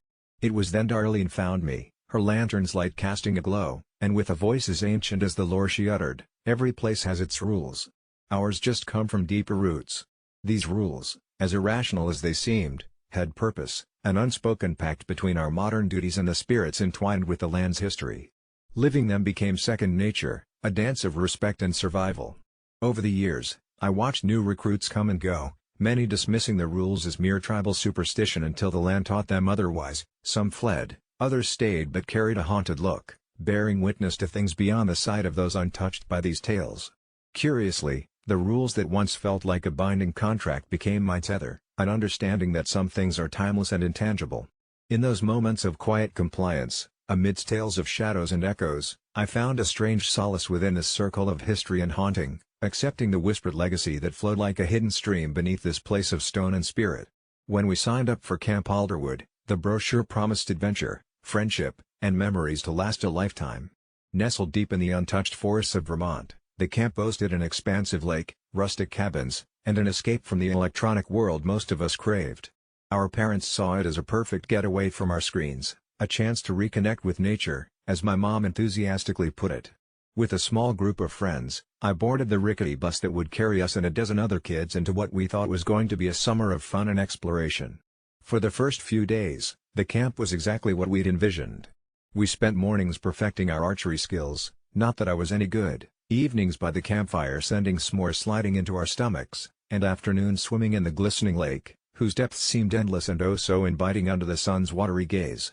Our counselors, especially Mark and Jess, were cool, and stories of their college adventures made them seem older and wiser than their mere 7-year seniority over us should have justified. But even the best of stories have their shadows, and it was on the midnight of our 5th day that the idyllic facade began to peel back. The first inkling of something wrong came when Ella, a girl from the cabin next to mine, went missing after a night hike led by another counselor, Gwen. At first, they told us she must have just gotten lost, but something about the way Gwen's voice quivered while reporting the incident struck me as off. Ella's parents were informed, or so we were told, and yet no police showed up, no search parties apart from us hapless kids were organized, and the incident was brushed off far more easily than seemed appropriate. Then came the second disappearance. Daniel, one of my closer friends, failed to return from a solo canoe trip 3 days later. Unease settled over the camp like an unwanted chill, whispers of campfire stories turned dark with anxious reality. We were assured everything was under control, to stick together, and stay within the marked areas of the campground. But one night, as the quiet tension swelled, Tom, the jokester of our crew, whispered what we all feared: what if we weren't the only ones being hunted? Curiosity overtook fear as we started piecing together the shreds of clues around us. It was Kali, the most resourceful among us, who discovered a weathered old map tucked behind a loose floorboard in our cabin. The map marked paths and clearings we didn't recognize from any hikes and was frayed with age, annotated with small, cryptic symbols. It hinted at hunts but didn't make sense until we stumbled upon a hidden door beneath the camp's toolshed, revealing a staircase into a dank basement outfitted with surveillance equipment aimed at our cabins and communal areas. The realization sank in heavy. Alderwood was a front, a hunting ground not for the wildlife we often heard rustling the canopy, but for people. A nauseating thrill of terror gripped our small group. We decided our only chance was to alert anyone outside of camp, easier said than done with our phones impounded for the duration of our stay, and most of the adults likely in on the grim secret. Kali, with nerves of steel, suggested we slip away during a strategic, chaotic moment when the counselors would least expect it. The camp was scheduled for an all-night scavenger hunt, a festive finale we wouldn't be rejoining as their prey. Our hearts thrummed like birds trapped in cages as the hunt began, players marked with brightly colored bands. We wore the neutrality of the watchful forest, slipping from tree to tree once the game was well underway, their laughter fading into background static. Beneath the cloak of midnight, the woods turned sinister, every branch a claw ready to snatch at us. We'd realized there were sensors and cameras, more than we could easily dodge, but not all their eyes could be everywhere. Kali led us to an overlooked trail that seemed to promise safety with its thorns and dense underbrush. We had little, apart from sheer adrenaline and the desperation to avoid becoming the next tale of a camper gone awry. Hours passed with painstaking quietude, our feet sore and our breaths short. Perpetually, the fear of pursuit rendered us silent, until finally, the vague buzz of chatter and car engines came as distant whispers through the trees. We stumbled upon the highway just as dawn's early light melted the horizon, silhouettes cast long from our exhausted bodies as travelers on the road began their daily routines, oblivious to the terror we'd left behind. A passing trucker eventually stopped, incredulous at our dirt-streaked faces, wide eyes, and breathy tail, liberally sown with emissions to retain our coherence. Help came quickly after that, the promise of a police presence, an investigation we might never truly know the outcome of, but relief enough that we'd crossed out of bounds of that hellish preserve. Looking back, it shames me to admit that even though I escaped, not all of us were so fortunate. Ella, Daniel, and who knows how many others remain unaccounted for. Their faces haunt my dreams, not for their lack of closure, but because I recognize that even today, places like Camp Alderwood might still exist, cleverly concealed as idyllic escapes, when in reality they serve another, darker purpose. I never thought an ultrasound photo could spark so much chaos and uncover deeply buried secrets, but here I am, regretting the day I trusted family to keep their boundaries. It all started when I decided to visit my parents in their cozy suburban home for a weekend.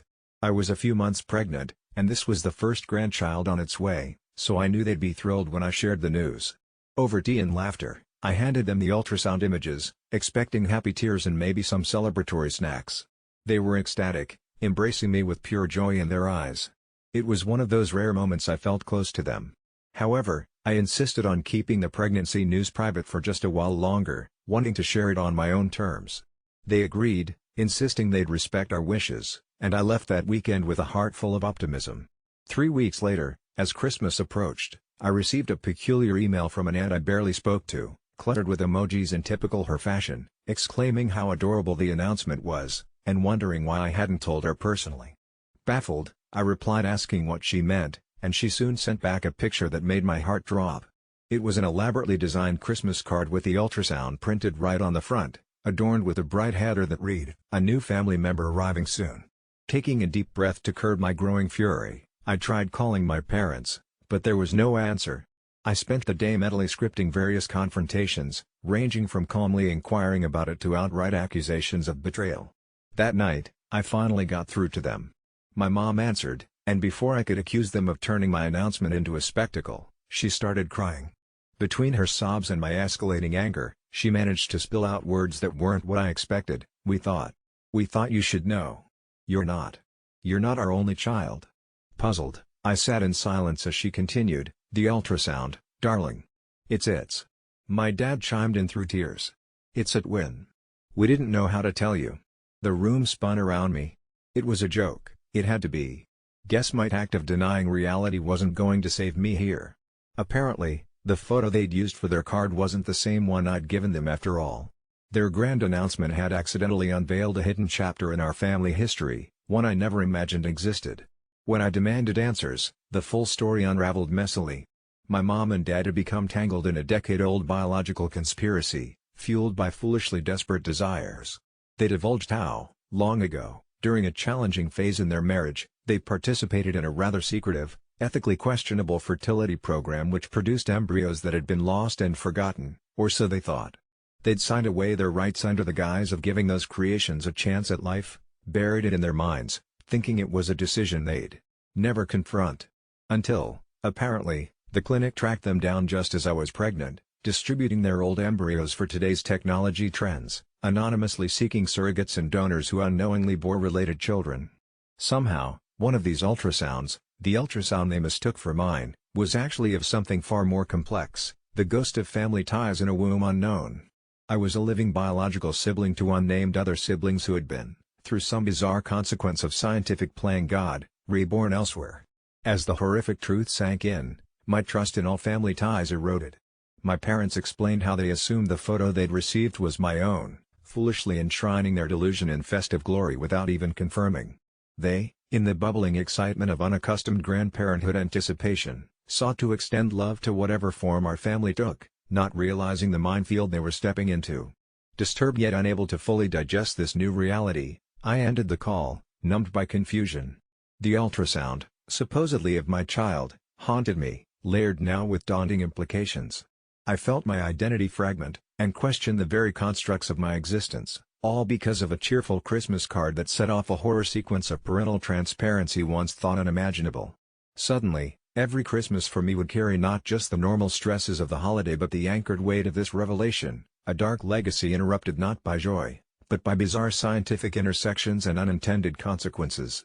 I lay there into the early hours, sleep evading me, the ghostly grainy images of ultrasound swirling in my mind, signifying more than I had prepared for, dreading the new responsibilities of piecing together this shattered illusion of familial understanding.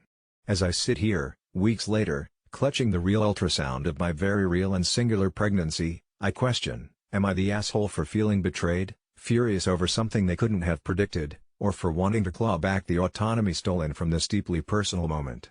Am I the monster for avoiding them, for seeking solace in solitude to reconcile the anxieties of kinship and science gone wrong? The Christmas card, that damned harbinger of truths I never saw, still languishes on my desk, a morbid memento I can't bear to look at, yet can't seem to dispose of. Our family is irrevocably altered, trapped in a web woven from genetic threads and holiday cheer, its legacy and echo I fear will ominously pulsate long past the season's end, lingering much like its repercussions in our bloodline's eternity. When my sister Lori initially announced her intent to skip my wedding because of a scheduling conflict, I knew it wasn't true. The conflict was always deeper than a busy planner, it was the festering wound of family drama that began with our mother's death. Lori found solace in a bottle afterward, a coping mechanism that spiraled into a severe drinking problem. For years, I tried to help her, offered her countless lifelines, but she always slipped back into the abyss with every chance I gave. So, when I found love with Eric and we planned our small, intimate ceremony, I hoped Lori might finally pull herself together, if only for one day, but her RSVP arrived with a scrawled-out "sorry, can't make it." Part of me was relieved. She had cocaine-catalyzed chaos at my previous birthdays, every memory etched with her shrieks and broken vases. Still, I didn't have the heart to cut her out completely because she was my sister, my blood. But then came the phone call late one night. Eric's car had collided with another, a drunk driver, and I spent the night in the bubbling hysteria of the emergency room. Through masked voices and sterile shadows, I kept thinking of how it could have been Lori behind the wheel, and a snarling resentment stirred in me. The driver turned out to be someone else, a nobody whose fate we couldn't share solace in knowing or abhorring personally, yet it didn't stop the carnage of that night. Eric survived but with scars and a limp that would be forever reminders of that turmoil, and as those weeks blurred, so did any coherent thought on weddings or celebrations. When I finally spoke to Lori, her slurring voice on the other end was staring at my patience. "I'll try to come," she mumbled, the reluctance like nails against glass, scraping away the last pretense of hope for a normal celebration. I told her not to bother, that I didn't want any more chaos, cops, or hospital rooms because my patience had worn thin. This seemed to jar her momentarily, a stunned silence hanging between us like the specter of who we once were to each other. I truly wanted to believe this was her wake-up call, but I woke the next morning to find half-blurry, threatening texts between us from the prior drunken night on her end, a cocktail of guilt and anger gripping me. I never imagined I would forever sever that fragile sibling tie, yet my heart steeled itself for what was necessary, snipping the last strings, until she showed up anyway, uninvited, on my wedding day, standing in the aisle reeking of perfume and vodka.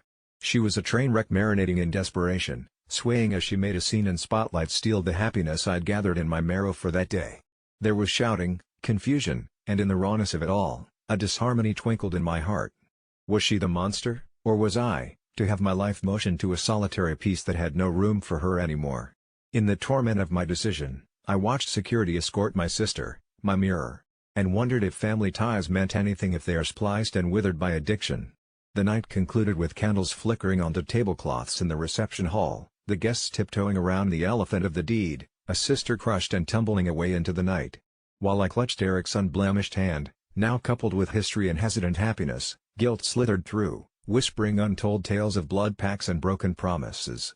It all seemed an endless echo of Anita's story, one riddled with unsolvable threads of guilt and anger, and in those weeks to come, no redemptive climax ever arrived, just the murmurings of a conscience uncertain if this sacrifice was liberation or an eternal weight on my fractured heart. Growing up, my grandmother used to warn me about the dangers of whistling at night. "It's an invitation," she'd mutter, her eyes clouded with a fear I never quite understood. An invitation for them. She never specified who they were, but I chalked it up to old wives' tales. Until last week, it had always been just a spooky story to scare children. I'm a night owl by nature, and my job as a freelance writer keeps me up until the early hours. It was a night like any other, cold and silent, save for the occasional creak of my old floorboards under my feet.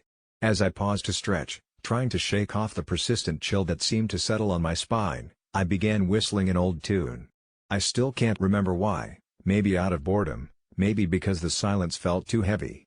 The moment I stopped, an eerie sensation crept over me, one that gnawed at the edges of my consciousness, a sensation of being watched. Trying to dismiss it, I went back to my computer, focusing on the glow of the screen, convincing myself that the stories my grandmother told me were just figments of her overactive imagination. However, as the clock ticked towards 3 a.m., a time when the world feels both too real and unreal at once, I felt it again, stronger this time. The hairs on the back of my neck stood on end, my instincts screaming that I wasn't alone in my cozy little apartment. The feeling wasn't just ominous, it was oppressive, like a weight settling heavily on my chest. I forced myself to peer through the blinds, into the darkened street below, bathed in the eerie glow of streetlights. At first, nothing seemed out of the ordinary, the world was as still and quiet as ever. But as I started pulling away, a subtle movement in the shadow of a large oak tree caught my eye. My heart skipped a beat. It was so faint, I thought my mind was playing tricks on me. Squinting into the darkness, I could just barely make out a silhouette that seemed out of place, too tall, too thin, its shape flickering as if it were fighting to stay within this realm. I froze, my breath caught in my throat as the figure seemed to shimmer with a disturbing elegance, like the air around it was bending or tearing. Logic reminded me that shadows can be tricky at this hour, but intuition, the primal part buried deep inside, screamed that this was the consequence warned about, that I had, indeed, extended an invitation with my thoughtless whistling. I rushed to shut the blinds, my heart pounding so loudly I feared it could wake the neighbors. Sleep was impossible. I sat up the rest of the night, wide-eyed and alert, every creak of the wooden boards below or sigh of the wind through the trees setting my nerves blazing. Morning light brought the illusion of safety, and as banal daily life took over, I could almost convince myself it was a dream, my imagination fueled by fatigue and perhaps a touch too much late-night coffee. Nonetheless, unease lurked at the back of my mind, it niggled at me throughout the day, refusing to let go. By nightfall, I ensured the curtains were tightly drawn before dusk settled. But when silence descended, the specter of my past transgression loomed larger, overshadowing any sense of peace. Urged by a mix of dread and curiosity, I attempted to busy myself with chores. As I moved through my apartment, though, The feeling that unfriendly eyes were upon me grew stronger with each passing hour, often throwing glances over my shoulder at imagined movements in the corners of my vision. It was as if I was being studied, weighed, and measured by unseen presence or presences. My grandmother's words, which I'd considered nothing more than folklore, twisted into chains of anxiety around my stomach. In the days that followed, small things began to happen, escalating my unease into outright terror. Each morning, I'd find the curtains in my living room drawn open, as if someone, or something, wanted to gaze inside, to confirm its interest. Objects around the apartment would move from their usual spots, subtle enough to question my sanity yet brazen enough to kindle fear. I started hearing low whistling outside my windows at odd hours, a lilting melody that was both beautiful and menacing in its simplicity, echoing just faintly yet clearly enough to cut through the night's silence. The last straw came on a night when I decided to ignore the sound, lying in bed with a pillow over my head, when my phone buzzed fiercely on my bedside table. It was an unknown number, and though every rational part of my mind urged me not to pick up, the trembling part of me needed to know. Hesitantly, I answered, and the low whistle spilled into my ear like poison, the exact tune I had whistled days ago, perfected and chilling. I disconnected the call with shaky hands, only for it to ring again. Moments later, I threw the phone into the bottom drawer of my closet, muffling the sound, but the tune still echoed in my mind. That night, I barely slept, fear too palpable to allow me even a moment's respite. I knew I was past the point of no return. Somewhere out there, I had beckoned a watcher, and it had accepted my summons. In desperation, I visited my grandmother, seeking the wisdom I had so easily dismissed. Her eyes tightened when I told her what happened, and her lips pressed into a grim line. She reached for an old leather-bound book, one that felt heavy with an age-old knowledge even before she cracked it open. Inside, written in faded ink, were symbols and tales far too ancient and daunting for a casual reader. She spoke of rituals, ways to appease those whose attention I had unwittingly captured. They are drawn to sound, to rhythm. You must give them a song with no ending. A tune that loops back onto itself, without a beginning or end, until it lulls them away, she advised, urgency creasing her features. Armed with this strange knowledge, I went back home, unsure yet determined. As twilight crept through the cracks and porch lights flickered on like guardians of the mundane, I sat with my old guitar, tuning its strings carefully. I played and played, almost trance-like, weaving melodies that blended and twisted into each other seamlessly. Hours merged as I soldiered on, fingers raw and heart pounding. At times, I felt eyes on me, soft, almost gentle in comparison to the earlier oppressive scrutiny. I didn't stop, not until the sky began bruising with dawn and the melody finally sunk into a rhythmic murmur forgotten by the night. Exhaustion claimed me, yet, for the first time in days, I managed sleep. When I awoke, clarity and a sense of calm descended upon the apartment, as if whatever was watching me had let go. The shadows no longer seemed to bear weight. The objects remained in place, the curtains stayed drawn. It was over, or so I hoped. I never whistled at night again, and neither should you, for there are watchers in the midnight shadows, and sometimes an invitation doesn't take words at all. When I first posted an r/a-myth asshole, I thought I was just venting. Who would have imagined the whole thing would unravel into a night of unearthly horror that I'm still struggling to comprehend? It began with a regular visit from my sister and her 6-year-old son, Alex. I met them in the kitchen, half listening to Alex chat about his obsession with trains, as I brewed myself a particularly large glass of iced coffee. It was one of those oversized novelty mugs, and for whatever reason that day, I needed the caffeine boost. My sister grimaced when she saw me pour it, making some passing comment about how Alex shouldn't have too much caffeine, even though I, an adult, was the only one drinking it. We laughed it off, dismissing it as another overprotective parent moment. But something shifted in Alex's demeanor as I took that first sip. His chatter stopped abruptly, his eyes fixating on the mug with a strange intensity. I thought he was just curious, but the hairs on the back of my neck stood at attention when he whispered, "The keeper doesn't like when people drink from his cup."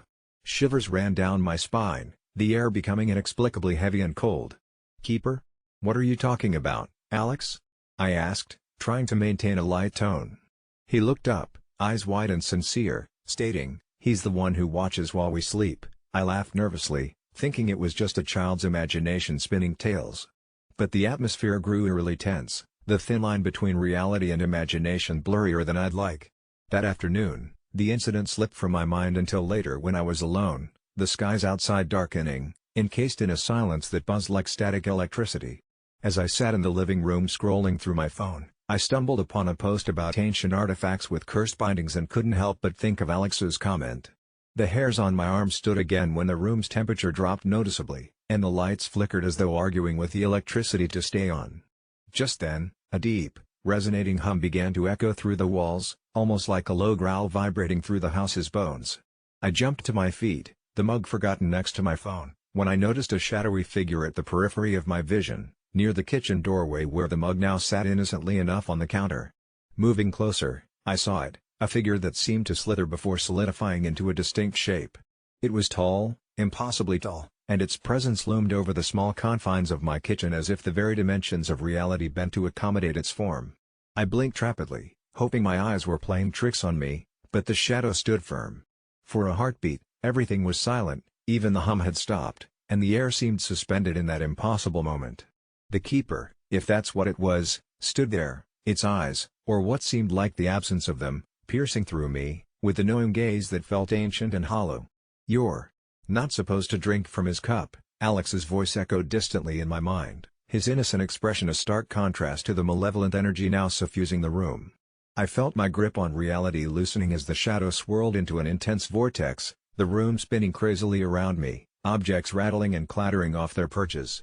Panic surged through me, a white-hot streak as I stumbled back, catching my reflection in the hallway mirror as the shadow loomed ever closer. My own reflection began to distort, twisting my features into a mask of terror until it coalesced into something else entirely, something darkly familiar, yet wholly inhuman. The terror in my mirror image's eyes screamed warnings I couldn't hear over the rising, roaring crescendo in my mind. I felt pulled toward the abyss of that black, mirthless gaze, drawn into a whispered conversation my soul ached to flee from.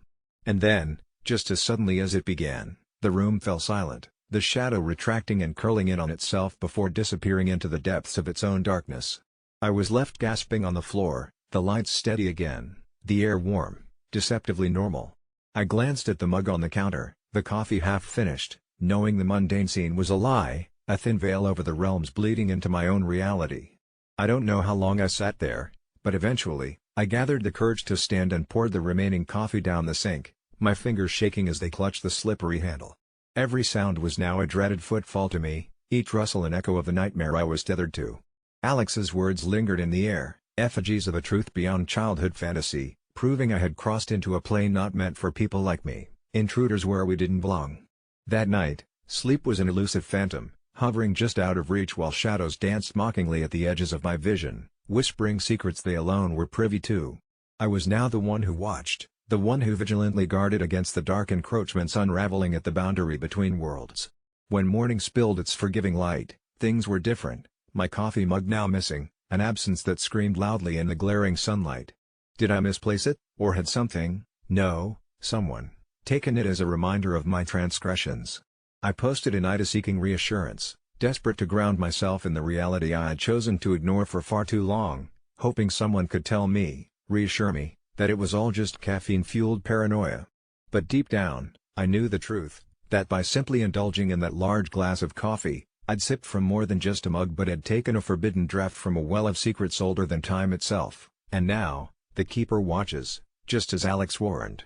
Having grown up reading myth-asshole threads religiously, I never thought I'd have a personal story that would fit the bizarre mix of family drama and ghostly horror they often entailed. Yet here I am, feeling the very texture of Reddit threads scrolling beneath my fingertips as I recount the unsettling week I had with my sister-in-law, Jenna, who seemed oblivious to the spectral nature of her claims on a house that was never truly hers in the eyes of the living or the dead.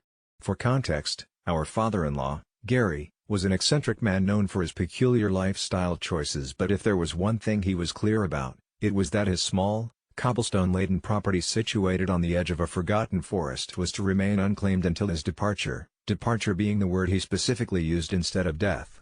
Gary's will explicitly stated that his house would be sold, and the proceeds donated to his favorite cryptozoology society, much to the chagrin of Jenna, who somehow convinced herself that she was entitled to the property as some form of inheritance, based on what she described as silent promises whispered to her by the house itself. I didn't think much of it at first. Jenna always had a flair for the dramatic, claiming to have spiritually connected with the souls of our ancestors each Halloween, complete with sage burning and interpretative dances in the family living room. However, It was the day after Gary's passing that things spiraled from inconvenient entitlement to supernatural dread.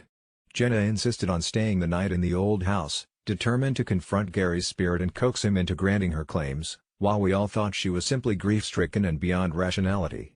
My husband, Gary's only son, and I hesitantly agreed, more out of exhaustion than compliance, thinking she'd soon enough hit the walls of reality and relent. It wasn't until midnight, when the air felt thick with something unsaid, that the phone rang, the kind of ringing that cuts through the bone, vibrating with a sense of urgency uncommon for such an hour. Jenna's voice was barely a whisper, yet jagged and cut through with fear, urging us to come to the house immediately because they had decided to convene. Who was they, you might ask? Conveyed in hushed, half-sobbed tones, Jenna described the dark silhouettes forming out of nothingness in the shadowed recesses of each room within the house, shadows that stretched and morphed into people, old and newer ancestors of the family, she claimed, though there was something inherently wrong with their transient forms, as if they slithered under their skin rather than truly inhabited it. Panic-stricken but skeptical, we made our way through the murky, windswept roads leading to Gary's estate, guided not by belief but by sheer concern for Jenna's mental well-being, or so we thought. As we pulled up the driveway, the sight of the house sent a chill down our spines. The windows, riddled with frost in the middle of August, seemed to weep a silvery residue like tears frozen in time. The once homey structure now loomed as a spectral sentinel of secrets we weren't meant to uncover. Inside, Jenna sat cross-legged on the dusty wooden floor of the foyer, her eyes transfixed by the gathering of faint, contorted figures framing the dim candlelight she had strewn around the room in a desperate attempt at illumination. What do you do in such a bizarre situation? Laugh it off as one of Jenna's theatrical outbursts, or engage with the haunting at hand? Out of respect for the uncanny, we chose the latter. Jenna, let's go, I said, gripping the cold banister as I attempted to help her up, but she resisted, insisting that they had yet to deliver their judgment. And there it was, the murmur of disembodied voices, a chorus of guilty whispers reverberating from the very walls themselves, each distinct yet incomprehensible, merging into a cacophony of chaos that threatened to unravel my understanding of reality. Among the rabble, a singular voice emerged with clarity. Gary's. He rebuked Jenna's claims, his ethereal sentence dripping with a mixture of amusement and sorrow, eerily amused at Jenna's audacity to leverage a material gain against an ancestral vow of mystery. The house, he said, voice echoing through the wiring and wood, belongs only to the secrets it keeps and the stories it whispers into the void. In that moment, the shadows surged forward as one, a rushing tide of ancient grief and potent justice, and I realized the truth, that the house was claiming Jenna, mind and soul, merging tradition and treachery into a living lesson for those who dared to misunderstand, forever inscribing our family's follies into its foundation. A battle of heart ensued, our voices joining to pull Jenna back from the abyss Gary's house had become, to wrench her free from the grasp of ancestral debt she should never have dared to shoulder.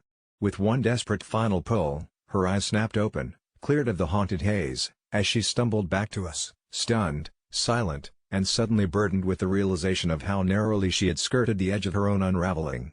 The figures dissipated, leaving only the chilling echo of Gary's laughter in their wake, a reminder that some inheritances are better left unclaimed. Since that night, Jenna has never mentioned the house, save for its fleeting appearance in her dreams, dreamt whispers urging her not toward ownership but understanding. And it seems the house, satisfied with its revelation, has since returned to its dormant vigil, a house that is no longer simply the dwelling of our father-in-law but a keeper of complexities and heartaches, quietly resting on the forest's edge, forever humming its ghostly lullaby. As for me, I'll spare my detailed encounters for future therapy sessions, lest they dig too deeply into the nightmare fabric of Reddit threads yet to be spawned from the depths of imagination or memory, whichever governs the truth. When the opportunity arose, I never imagined that joining the experimental project at the obscure Quantum Research Division would catapult me into an era where humanity didn't exist.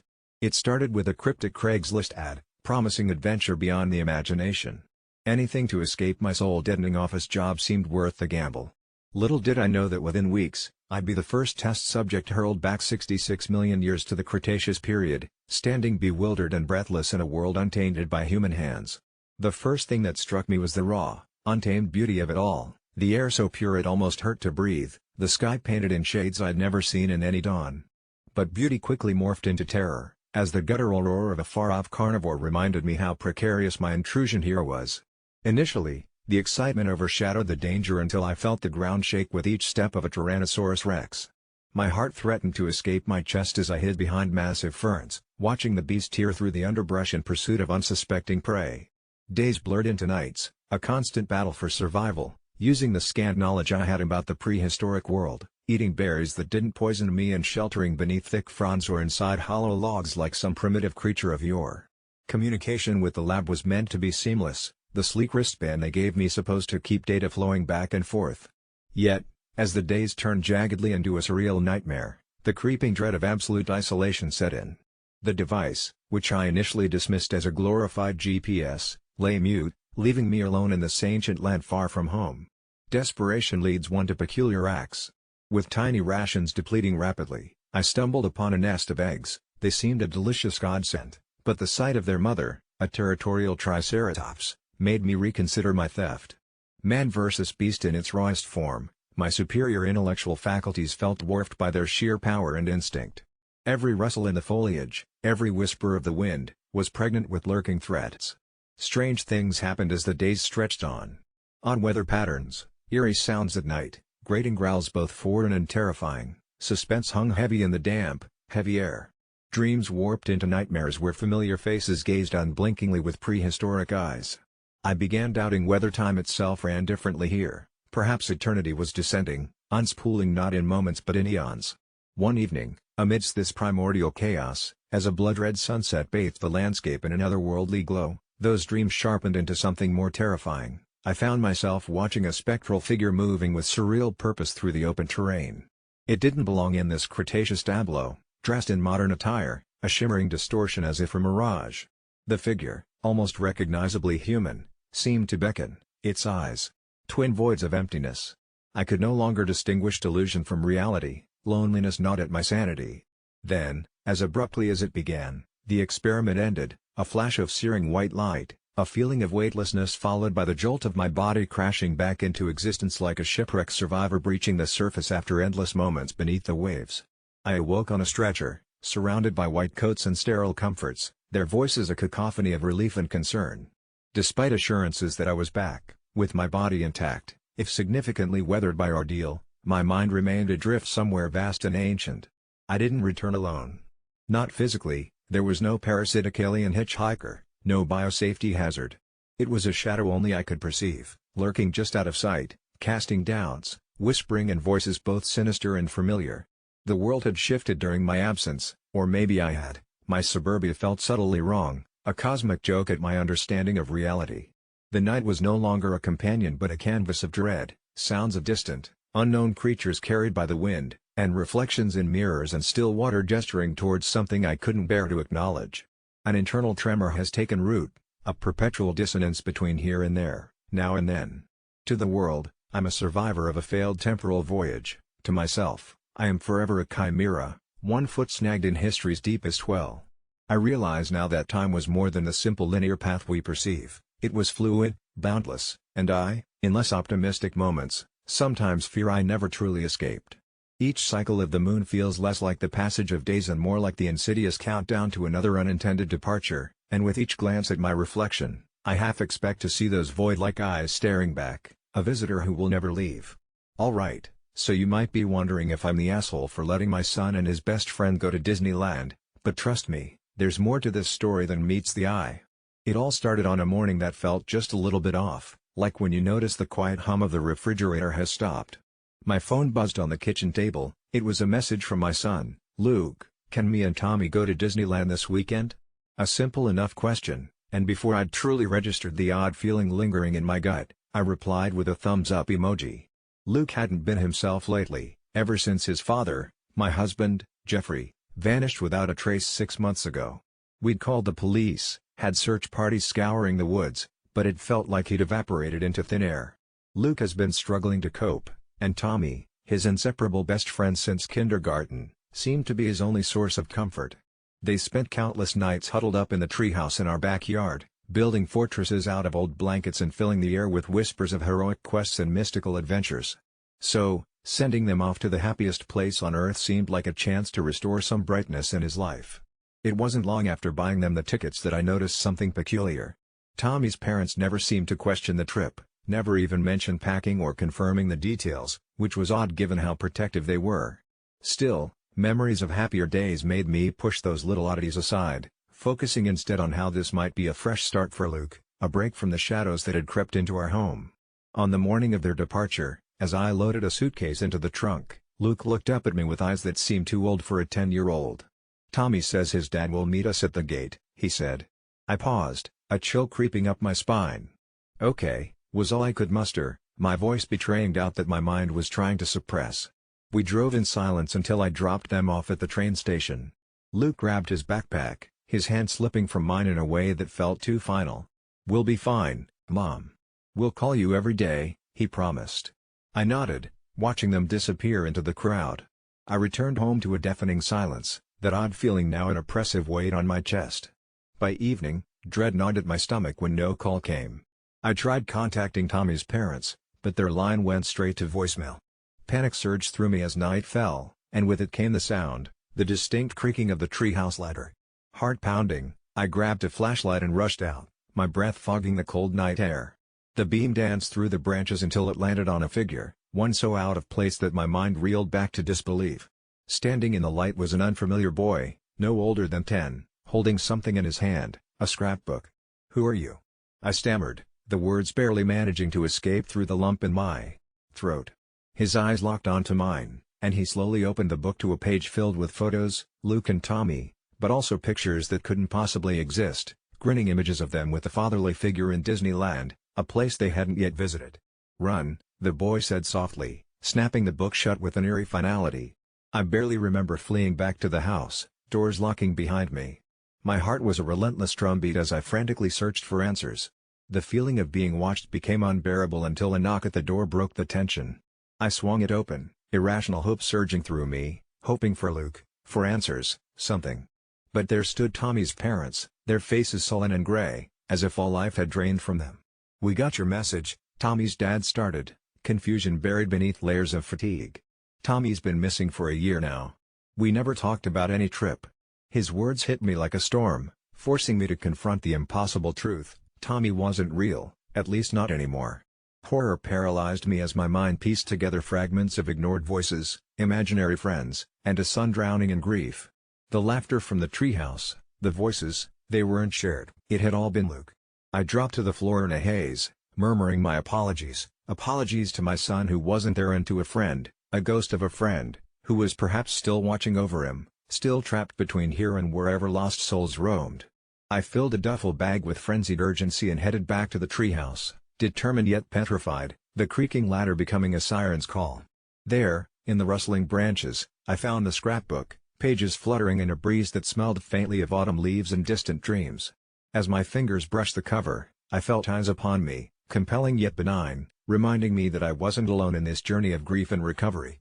Luke would return, I told myself, and then we'd find peace together, connecting the threads of memories both real and phantom. Until that day, I'd wait here, ready to welcome him back, not to Disneyland, but home.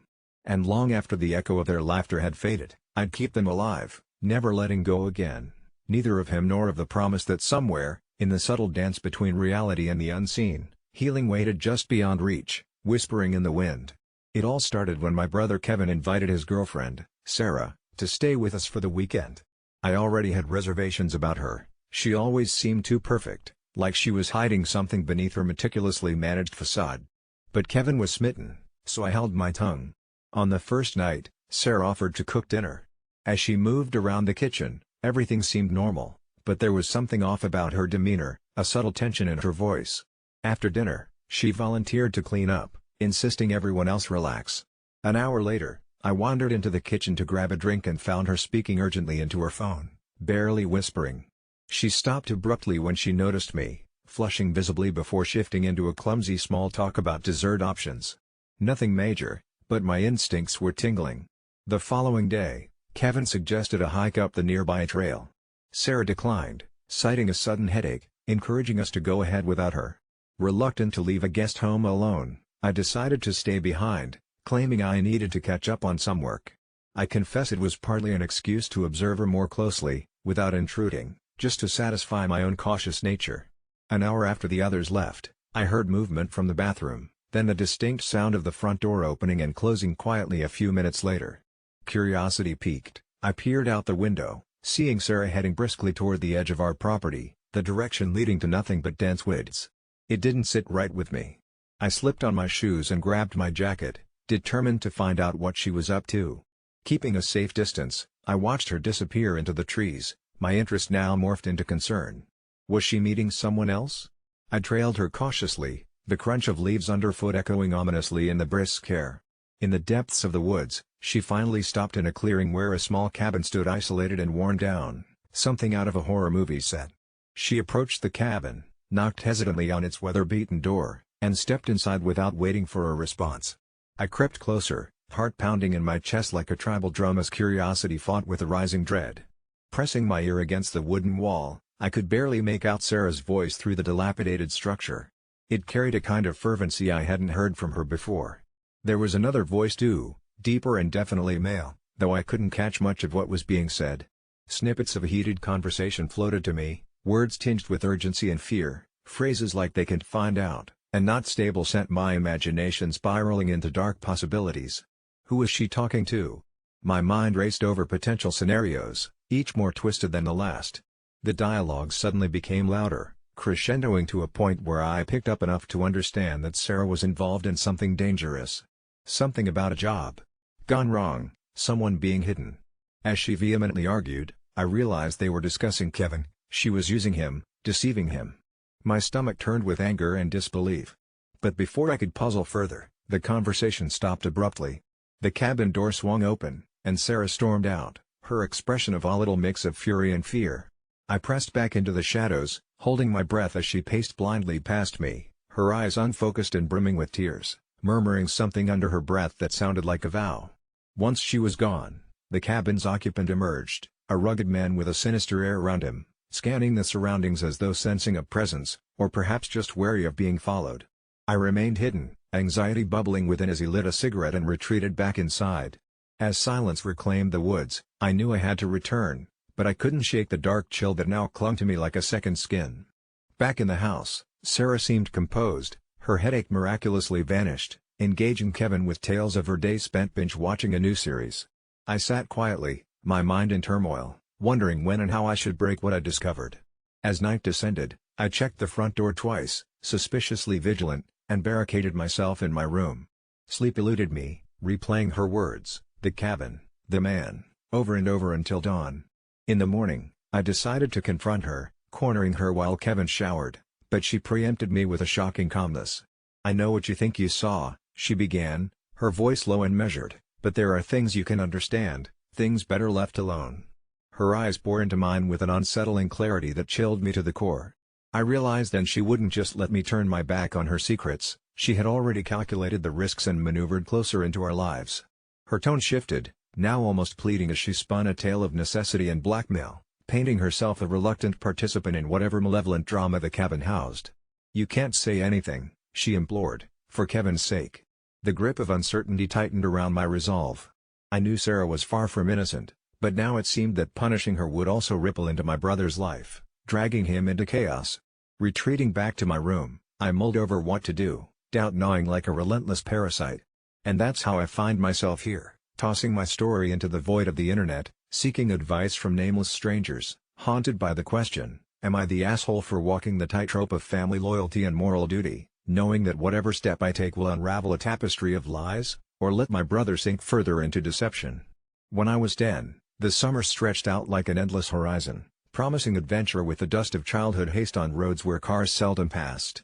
My parents decided to spend a week at my grandmother's house, a sagging relic of the past perched at the fringe of an expansive woodland that whispered secrets in the creaking of its trees. With no neighborhood kids around, I explored those woods, my curiosity insatiable, until my feet felt like roots digging into the earth. One sticky, humid afternoon, I stumbled upon what the kids at school would later describe as a trail of terror, though at the time, it was just a series of strange symbols etched into ancient oaks and the ground itself. They called it the Witch's Tether, a hidden path supposedly cursed by the woman they said had disappeared into those woods centuries ago. To my naive eyes, it was just a thrilling discovery promising a story I'd flaunt come school. Ignoring the nagging whispers that chill in the summer air, I followed the path further than I should have. The sun was a golden disk hanging low in the sky, casting long shadows that danced like phantoms around me. Each step I took was accompanied by an uncomfortable twisting in my gut, a sensation identical to guilt but born of fear. As the woods grew darker, the comforting chirp of wildlife fell silent. The air felt heavy, pregnant with a foreboding silence that almost forced me back. But 10-year-olds don't heed danger like they should. They are consumed by the thrill of defying the ordinary, of tussling with the uncanny. At the path's end lay a decrepit cottage ensnared by tangled ivy and thyme. Its windows were dark, and the mud-crusted floors creaked under my hesitant steps. Inside, the air was thick, almost syrupy, a potent blend of rot and something sweet, yet acrid. My heart hammered against my ribcage as curiosity warred with instinctual dread. Before I knew it, the barricade of rational thought gave way to reckless bravado. I threw open an old, paint-chipped door that seemed to groan in ancient warning as it revealed a room covered in odd trinkets and dusty jars filled with shadows of once living things. My eyes caught a book, thick with age and mystery, lying innocently on a rickety table. Its cover, bound in what seemed like leather, bore a strange emblem etched into it, a spiral-coiled serpent with eyes that seemed to burn with a smirk, as if daring me to release its secrets. It called to me then, in a way that bypassed sense, its pages whispering promises of adventure, of power over the mundane life that engulfed me. The reckless part of my young mind, the part that adored tales of magic and quests downloaded into it through comic books and movies, latched onto that promise. I gingerly opened the book, half expecting dust, half hoping for something more. Instead, the room began to vibrate, softly at first, then with an increasing intensity that heightened the silence to a deafening crescendo. The symbols danced upon the page, aligning themselves into an incantation that seduced my curiosity more than any of Grandma's old fairy tales. A sudden gust of wind surged through the cracks in the walls, lifting the pages as though the book itself wanted me to choose. I read aloud the words inscribed, each syllable falling with the weight of gunmetal on paper, the air electrifying with a tangible static that made my skin prickle. And then, the room felt still. Deceptively tranquil. Naively, I smirked in triumph, expecting fireworks, perhaps some ancient ghost to spring forth, seeking restitution for its cursed fate. Instead, there was an awful pressuring silence. The moment passed, and reality rushed back. The clock in my mind ticked past supper time, and fear of parental anger drove me out, away from that cryptic book and its unending enigma. Uneasy yet relieved, I retraced my steps back home, dismissing the entire ordeal as a fantastical diversion.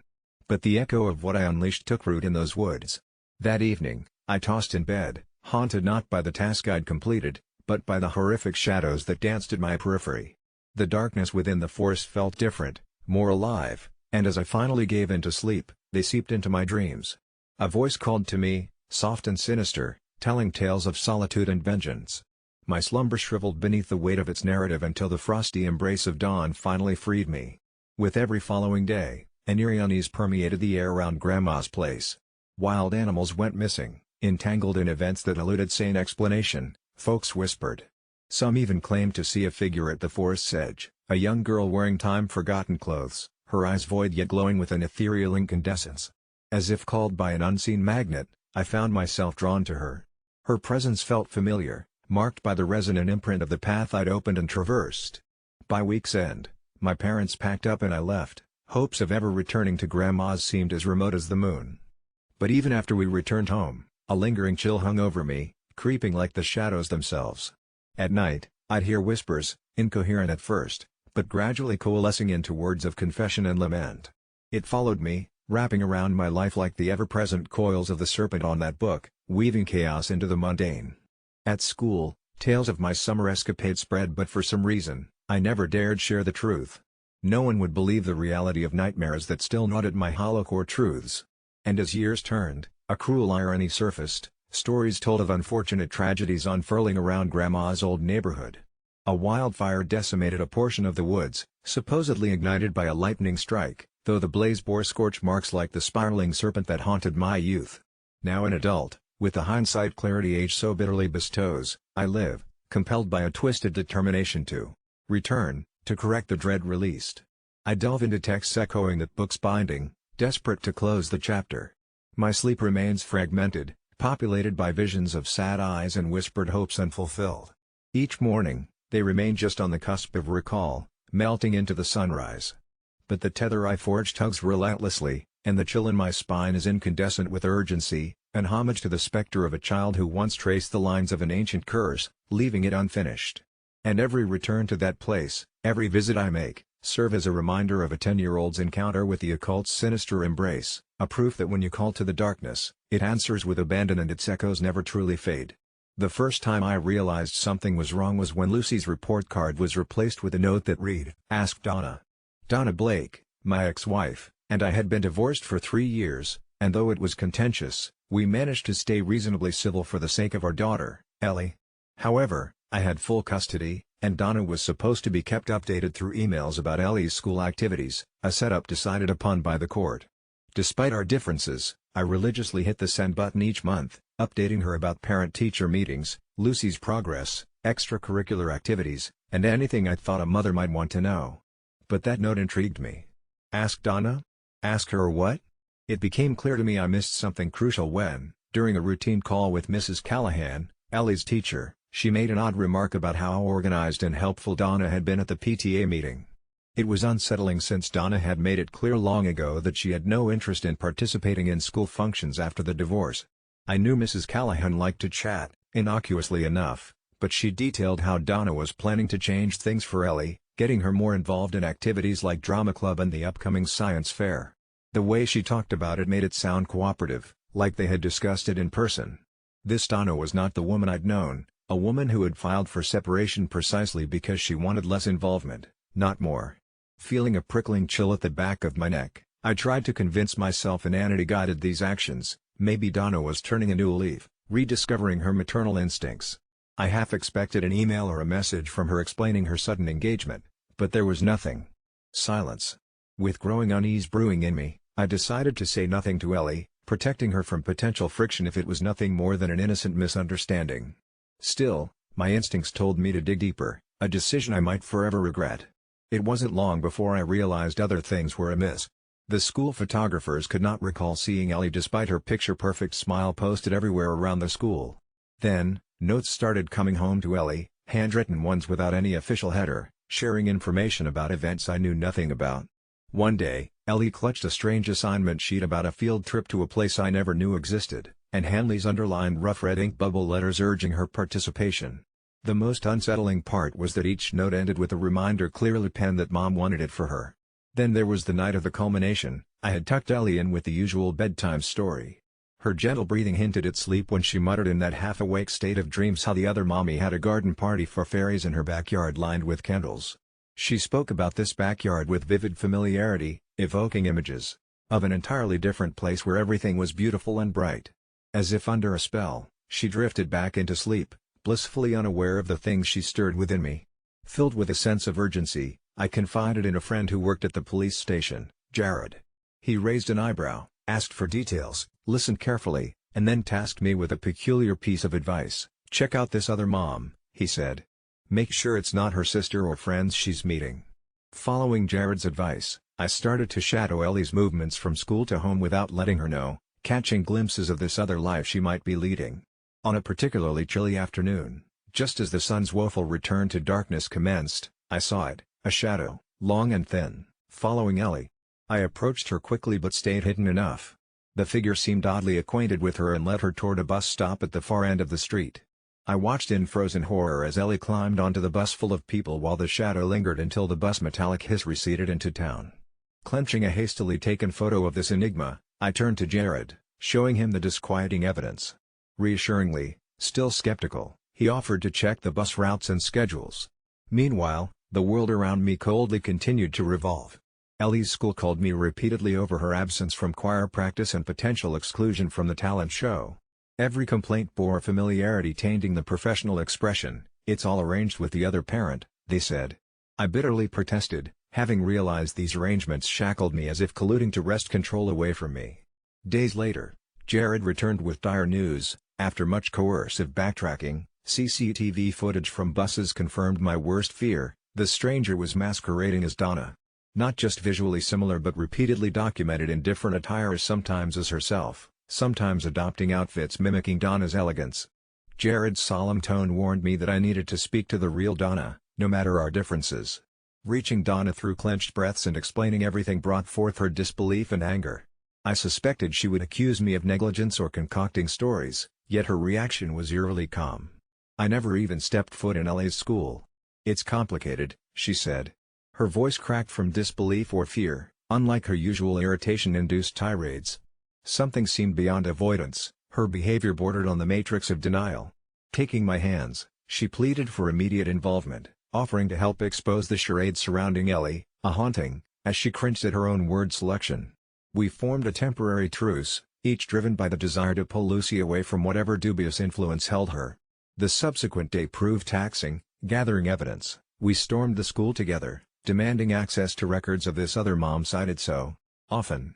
Their refusal ended abruptly when a judiciously timed intervention by my ever-useful friend Jared forced their hands.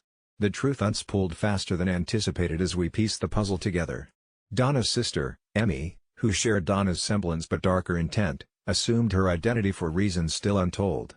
A lonely childless woman with crumpled dreams and wavering sanity, she found an underestimated ability in effortless impersonation and manipulative prowess, leading Ellie into her delusions without our knowledge, as if fabricating a life out of the what could have been. The final confrontation came about unscripted when Donna and I approached Emmy's residence. It was too late when we realized Emmy had prepared meticulously for this confrontation, welcoming us into her meticulously curated illusion where reality blurred under unimaginable deception entwined with innocent fairy tales, a promised garden concealing paths to madness and desperation. Despite efforts to reason and disentangle from her clutches, primal instinct screamed at us to shield Ellie from her attempts to lure her further forever. Intervention through forces legally designating what must happen allows for the rule of law to have prevailed ultimately, yet we all left heavier from the untold vows shared or gifts exchanged between Ellie and Emmy. Those emotionally charged residents urged us away to the waiting car outside, but not before Ellie hesitated in confusion, the garden party promises fading like dwindling fireflies beneath the bristling, watchful stares of those tangled equally in Emmy's charms. Today, as Ellie's picture-perfect smile gazes down from our refrigerator, memories still haunt us. Each note of falsehood, echoed innocence. I treasure lessons learned as a now vigilant parent determined never again to abandon vigilance enshrouded by familial duplicity and shadow play mistaken for kindness, knowing that asking isn't always about answers heard or radiating truth hidden behind assurances claimed yet cloaked beneath deceiving tissues outgrown. I always promised myself I wouldn't turn this into a cry for help. I mean, where's the dignity in that? But here I am, fingers hovering over the keyboard, attempting to explain something inexplicable. My name? Let's leave it at that. After all, this isn't really about me anymore, it's about what's scratching away at the surface of my sanity, gnawing on the edges of my reality until all that's left is a frayed specter of the person I used to be. It started 3 months ago, innocently enough, with a postcard. I found it on my dusty old doormat after a particularly endless Tuesday at the office. I knew better than to indulge in nostalgia, but there it was, a picture of a lighthouse standing tall against a tumultuous sea.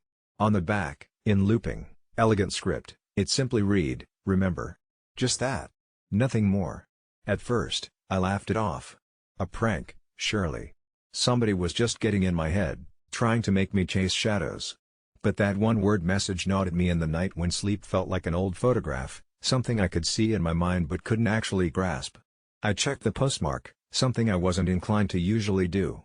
It was dated from 10 years ago, from some place I couldn't quite place, which only added to the mystery. By morning, the intrigue had set its hooks in deep. I confided in my best friend, Mark, who half listened, dismissing my growing obsession as the latest in my series of quirks, like the time I convinced myself my neighbor was hiding a fugitive or how I swore there was something alive in my attic. But this was different, or so I told myself. Then came the dreams.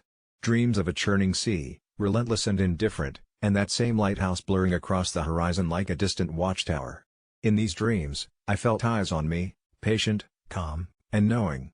The lighthouse's beam would sweep across the dark waters, igniting the night like a silent, ethereal watchman, freezing the whirling chaos into a momentary pause of clarity. By the third dream, I swear I began waking up with the taste of salt on my lips. Alarmed and increasingly isolated in my descent into what felt like madness, I began looking for answers wherever they might be found. Discarded bookstores and damp library basements, searching for that lighthouse, connecting threads that refused to form a cohesive picture. It was on an obscure forum that I found it, the Lighthouse of Quiescence, an urban legend nestled deep in coastal folklore. It existed somewhere off the beaten path, unmapped, unmarked, a spectral guide for those lost at sea and within themselves. The tale, I learned, claimed that the lighthouse calls to those who have been forgotten, either by the world or by themselves, drawing them into some existential purgatory from which there might be no return. I tried to share these findings with Mark, desperate for some validation, but he was already too far distanced from me by then, peering at me like an oddity he couldn't quite justify keeping in his life. Alone, I booked a ticket to the nearest coastal town, the dream's whisper haunting my every step. I could feel an inexplicable connection growing stronger, each heartbeat syncing with the ocean's rhythmic pulse. Upon arrival, the town was quaint but old-fashioned, with townsfolk who greeted tourists with wary smiles and eyes that followed you long after you'd passed. It was there, in the shadow of an aging lighthouse keeper, that I found what I hoped I would. He spoke little, his speech heavy with the weight of stories he had no interest in sharing, yet his eyes betrayed him, holding fragments of revelations that terrified him still. I managed to ask about the lighthouse of quiescence, and through a crooked smirk, he simply nodded before slipping back into the misty afternoons, leaving me with only the ocean's ceaseless roar for company. Days blurred as I combed the rocky shorelines, each salt-laden breeze whispering fears into my ear. Nightly, the dreams intensified until they became unbearable, tinged with a sadness that was both foreign and achingly familiar. One night, the dream's holistic tapestry snapped. There, among the rocks, a shadow emerged, engulfing the lighthouse beams. My eyes were no longer just mine, I was an open vessel, a willing recipient of whatever mysteries the mist chose to unravel. I stumbled upon a crumbling, obscured pathway to the lighthouse, almost as if the earth decided I was finally worthy of its secrets. I climbed the jagged rocks, each step resonating with the fraught anticipation of inevitability. The lighthouse stood immensely silent, its door ajar, inviting. Inside, the air was thick with decades of solitude. I climbed the spiral stairs, memories resurfacing with each step, barely there, but real enough to almost touch. At the top, a final confrontation awaited. The light spun languidly, its rotations cutting through the metal maelstrom, providing snapshots of clarity. I realized it was never just a lighthouse, it was a conduit, a junction between despair and an elusive solace, a chance to shed the weight of self that binds us all. The realization hit with a profound, bone-deep certainty. The postcard was sent by me, to me. It was a prelude, a harbinger of both an end and a beginning. Kneeling at the edge, peering into the infinite darkness, there was a choice to be made, and in that moment, consciousness unfurled like a sail catching the wind. Whatever remains of me sits now at the lighthouse's edge, reminding those who seek with their hearts but not their minds that shadows are patient. I've given up on myself as I once knew me, true, but here, where the cusp of reality and myth conspire, I found there's something comforting in eternity's relentless embrace. The tension began long before the first family member arrived, the kind of tension that seeps into your skin, a slow itch that gnaws at the edges of your happiness, and I was determined to ignore it. My cousin Jamie had invited us all to celebrate her engagement, and as the designated baker in the family, I decided to make the cake. Not just any cake, but a towering chocolate masterpiece, layered with hidden raspberries and a frosting so rich it shimmered under the kitchen lights. It was my pride and joy, an edible piece of art, and I was sure it would bring smiles and crumbs upon the faces of my relatives. As I arrived at our quaint little house nestled at the edge of a dreary forest, everything seemed perfectly normal, or as normal as family gatherings get. The air was ripe with the scent of evergreen trees and impending rain. I hauled the cake in its delicate crate up the stone steps, each one groaning under my hesitant weight, and the first red flag waved the moment I entered through the door. There was an air of condescension that clung to the room like static electricity. My aunts, my cousins, and even Jamie, each seemed caught in some hushed conspiracy of smiles and whispers. I shrugged it off, assuming it was the typical family gossip milling about until my brother, Mark, approached me, his eyes glinting with mischief. "Nice cake," he sneered in that sibling rivalry tone I'd long since despised. "Hope it holds up. You remember last time, right?" Referencing a family reunion long past where a similar cake had collapsed due to his pranks. I chuckled nervously, setting it on the table, steadying myself for the actual gathering. The afternoon trudged along, and conversations swirled around tiny, irrelevant sparks of jealousy and past resentments, culminating in a palpable undercurrent of hostility directed primarily at me, or more precisely, at my creation. The cake sat untouched, a lone island of sugary delight in a sea of savory morsels. Each appraising glance it gathered from my relatives felt like a jab at my very essence. As dinner wrapped up, the sky grew darker, and the rain began to patter against the windows, a rhythmic reminder of the storm brewing inside. It was then, a moment before the planned cake cutting, that Jamie pulled me aside, her smile too plastic to be genuine. She stumbled awkwardly through a few pleasantries before dropping the bomb. "We decided not to serve the cake," she declared, her voice a blend of sugar-coated malice. Apparently, Tom's mother insisted on a homemade dessert. Tom, the aloof fiancé, stared blankly from the kitchen, his mother's shadow looming beside him, a gingerbread witch with a cutting glare. Silent and invisible blows struck my confidence, and I knew my crisp defenses couldn't withstand this assault. I watched as Jamie turned, signaling her mother-in-law to bring forth some sad assortment of store-bought cupcakes. The coup de grace was unexpected, they made no attempt to hide their mockery. My brother, leading the Snickers with his usual boorish charm, was joined by airily chuckling aunts as they sliced into the cupcakes, smacking their lips with over-exaggerated joy. I felt myself disintegrating under their gaze, whispers echoing louder, "It's over the top. Who does she think she is? Some drama at every party." Their words wrapped around my heart, squeezing every last bit of warmth. The impulse to flee surged like a primal instinct, and as if possessed, I moved to the table with methodical precision. A sense of clarity washed over me, one that comes before the storm, a resolve unshakable by the babbling crowd. I picked up the cake, my symbol of joy turned stigma, and walked out. Voices rose in incredulity behind me, but I paid them no heed, their cries as insignificant as the rustling leaves underfoot. The storm outside greeted me as a kindred spirit, the rain mingling with tears unbidden. I stumbled towards my car, the cake precariously balanced in my aching arms. The doors slammed shut, muffling the jeers and accusations, an embrace of pure silence. I drove, hands shaking, the road a ribbon unfolding, leading me away from that den of wolves. Disbelief twisted with solitude, and somewhere amidst that rainy night ride, reality took on the guise of nightmare. My eyes, blurry with rain or maybe tears, caught fleeting glimpses of white figures flitting through the forest lining the road. Ghostly shadows skittered between trunks, their forms long and spider-like, twisting the peaceful woods into something unnatural. I felt their eyes on me, hungry, probing, as if the forest itself had turned against me for my audacious escape. Just ahead, an ancient sign partially swallowed by the overgrowth emerged, a solitary warning, "Turn back." Yet I couldn't stop. I wouldn't.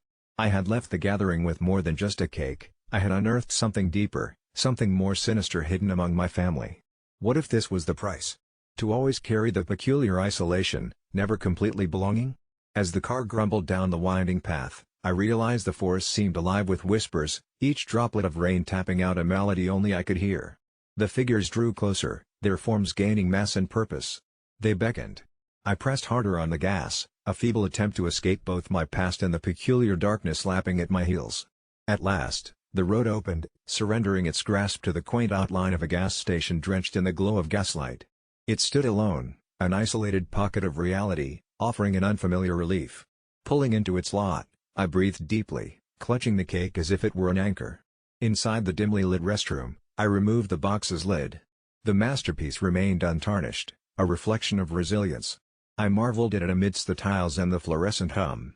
The cake's opulence brought a hopeful thought, maybe it wasn't about the celebration, but the act of creation itself. And as I left the gas station, dissolving back into the inky night, the forest revealed its secret. It wasn't hollow nor threatening, it whispered a kindness, a reminder that sometimes leaving means surviving. The cake stayed with me, every bit as sweet and defiant. The real journey was in admitting that the past wouldn't destroy me. I've never felt the need to share this until now, but seeing how things have spiraled for some young people out there, I believe my confession can serve as a warning, especially for those stepping into the shoes of responsibility that come with looking after siblings. My name is irrelevant. You can call me an elder sister, as that's the role I grew into far too young. I suppose this all started on a mundane autumn evening when the sky was thick with clouds, and the wind howled like a pack of wolves on the hunt.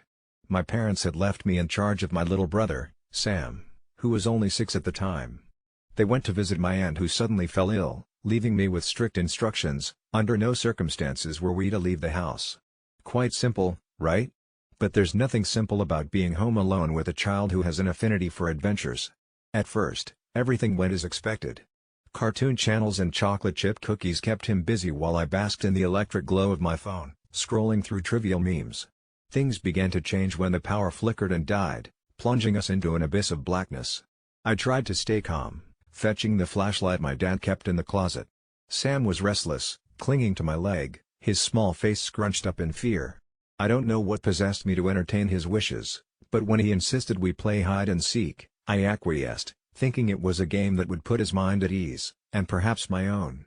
I counted to 20 as I heard his small footsteps padding away into the echoing rooms of our two-story house. I should have considered the creaks and groans that the house emitted, sounds that seemed to resonate from its very bones. Frankly, I don't know how long I spent searching each familiar space that suddenly felt foreign in the dark. There was a pervasive silence, interrupted only by the occasional creak of the floorboards. Opening the closet, checking behind curtains, under beds, he was nowhere to be found. A cold stab of anxiety set in as I navigated the dim hallways, calling out his name, my voice barely masking the brewing panic. All the while, I couldn't shake the peculiar sensation that we weren't alone, that there was a presence, a shadow, lurking just beyond my periphery. In the end, this sensation led me to the attic, a dusty, forgotten place where light barely fought its way through the grime-smeared windows. There, in the corner, was Sam, huddled and whispering to someone, or something, that I could not see. I wanted to believe it was just a child's imagination, until he turned, and his eyes weren't his own. They were deeper, darker, unfathomably so, like staring into the void. Before I could react, he spoke in a voice that certainly wasn't that of a 6-year-old. It was guttural, ancient, a language beyond comprehension that made the hair on the back of my neck stand on edge. I managed to drag him away, his body cold and limp as though he were in a trance. The flashlight flickered, casting long shadows that danced across the wooden attic beams, and for a moment, I swear I saw another form lingering there, watching, almost smirking at my feeble attempt to reclaim my brother. We stumbled and half fell down the stairs, the image permanently etched into my mind. Sam regained consciousness, or whatever semblance of it you can call, yet he was changed somehow. He didn't remember the attic or who he had spoken to. There was a blankness, a vacancy, as if something had been taken from him. The power returned with a buzz, slowly bringing life back to the house, but that evening dimmed something in us both, a hard-to-describe shadow of its own. Even after my parents came back, bustling with apologies for leaving us alone with no backup generator, I couldn't shake the aura of dread that lingered far too long after they were asleep. Sam seemed normal again, if not a little quieter than usual, yet sometimes I would catch him staring at shadows as if they whispered secrets meant only for him. Now my confession, I never told my parents. Maybe it was because I couldn't bear the disbelief or the possibility of ridicule, but perhaps because I feared that acknowledging it would make it real, too real. Sometimes I feel it was a cowardly choice, yet my burden to bear. I grew up, as siblings do, yet the watchful feeling never left me. As Sam became a teenager, the shadow clung to him like a second skin. He withdrew from friends, spent hours alone in his room with simply the company of whispers, though I never had the courage to ask whom he conversed with. Writing this, I wish I could say it was all behind us, that the ominous feeling evaporated with the cracking of dawn like morning mist. But I suspect that whatever it was, it still watches. I've seen its faint reflection in mirrors, the flicker in unattended corners of a room. My advice to anyone in my shoes? Always be vigilant. One moment of distraction in the vast silence of an empty house might seem innocent enough, but you could be opening a door to something that you can neither comprehend nor confront. Now, under the glow of the solitary lamp, as I hear shuffling in the attic above, like a whisper of the past calling, I wonder if maybe I need to confess to someone who could truly understand the gravity. But for now, these words are for you, dear reader, as the night stretches on. Would telling someone else lift this weight? Or would it only manifest it into something waiting, poised on the edge of your shadow, to follow you, wherever you may hide? Every Tuesday, without fail, there's a knock on my door at exactly 3:33 p.m. It's an ordinary knock, 3 sharp raps, not too loud, not too soft, just enough to echo through my small apartment, stirring the quiet shadows that cling to every corner. The first time it happened, I thought it was a neighbor, someone needing to borrow sugar or maybe just making an introduction. But when I swung open the door, there was nothing but the chilly stillness of the corridor. No sound, no footsteps retreating down the hall, just the haunting click of the closing door behind me. I dismissed it as a prank, the work of an overzealous kid in the building. But when it happened again the next Tuesday, and then the next, curiosity gnawed at my skepticism. Determined to catch the prankster, I set up my phone's camera to record the hallway from my peephole. Tuesday came, and at exactly 3:33 p.m., the knocking returned. Excitement sparked through my veins as I rushed to stop the recording.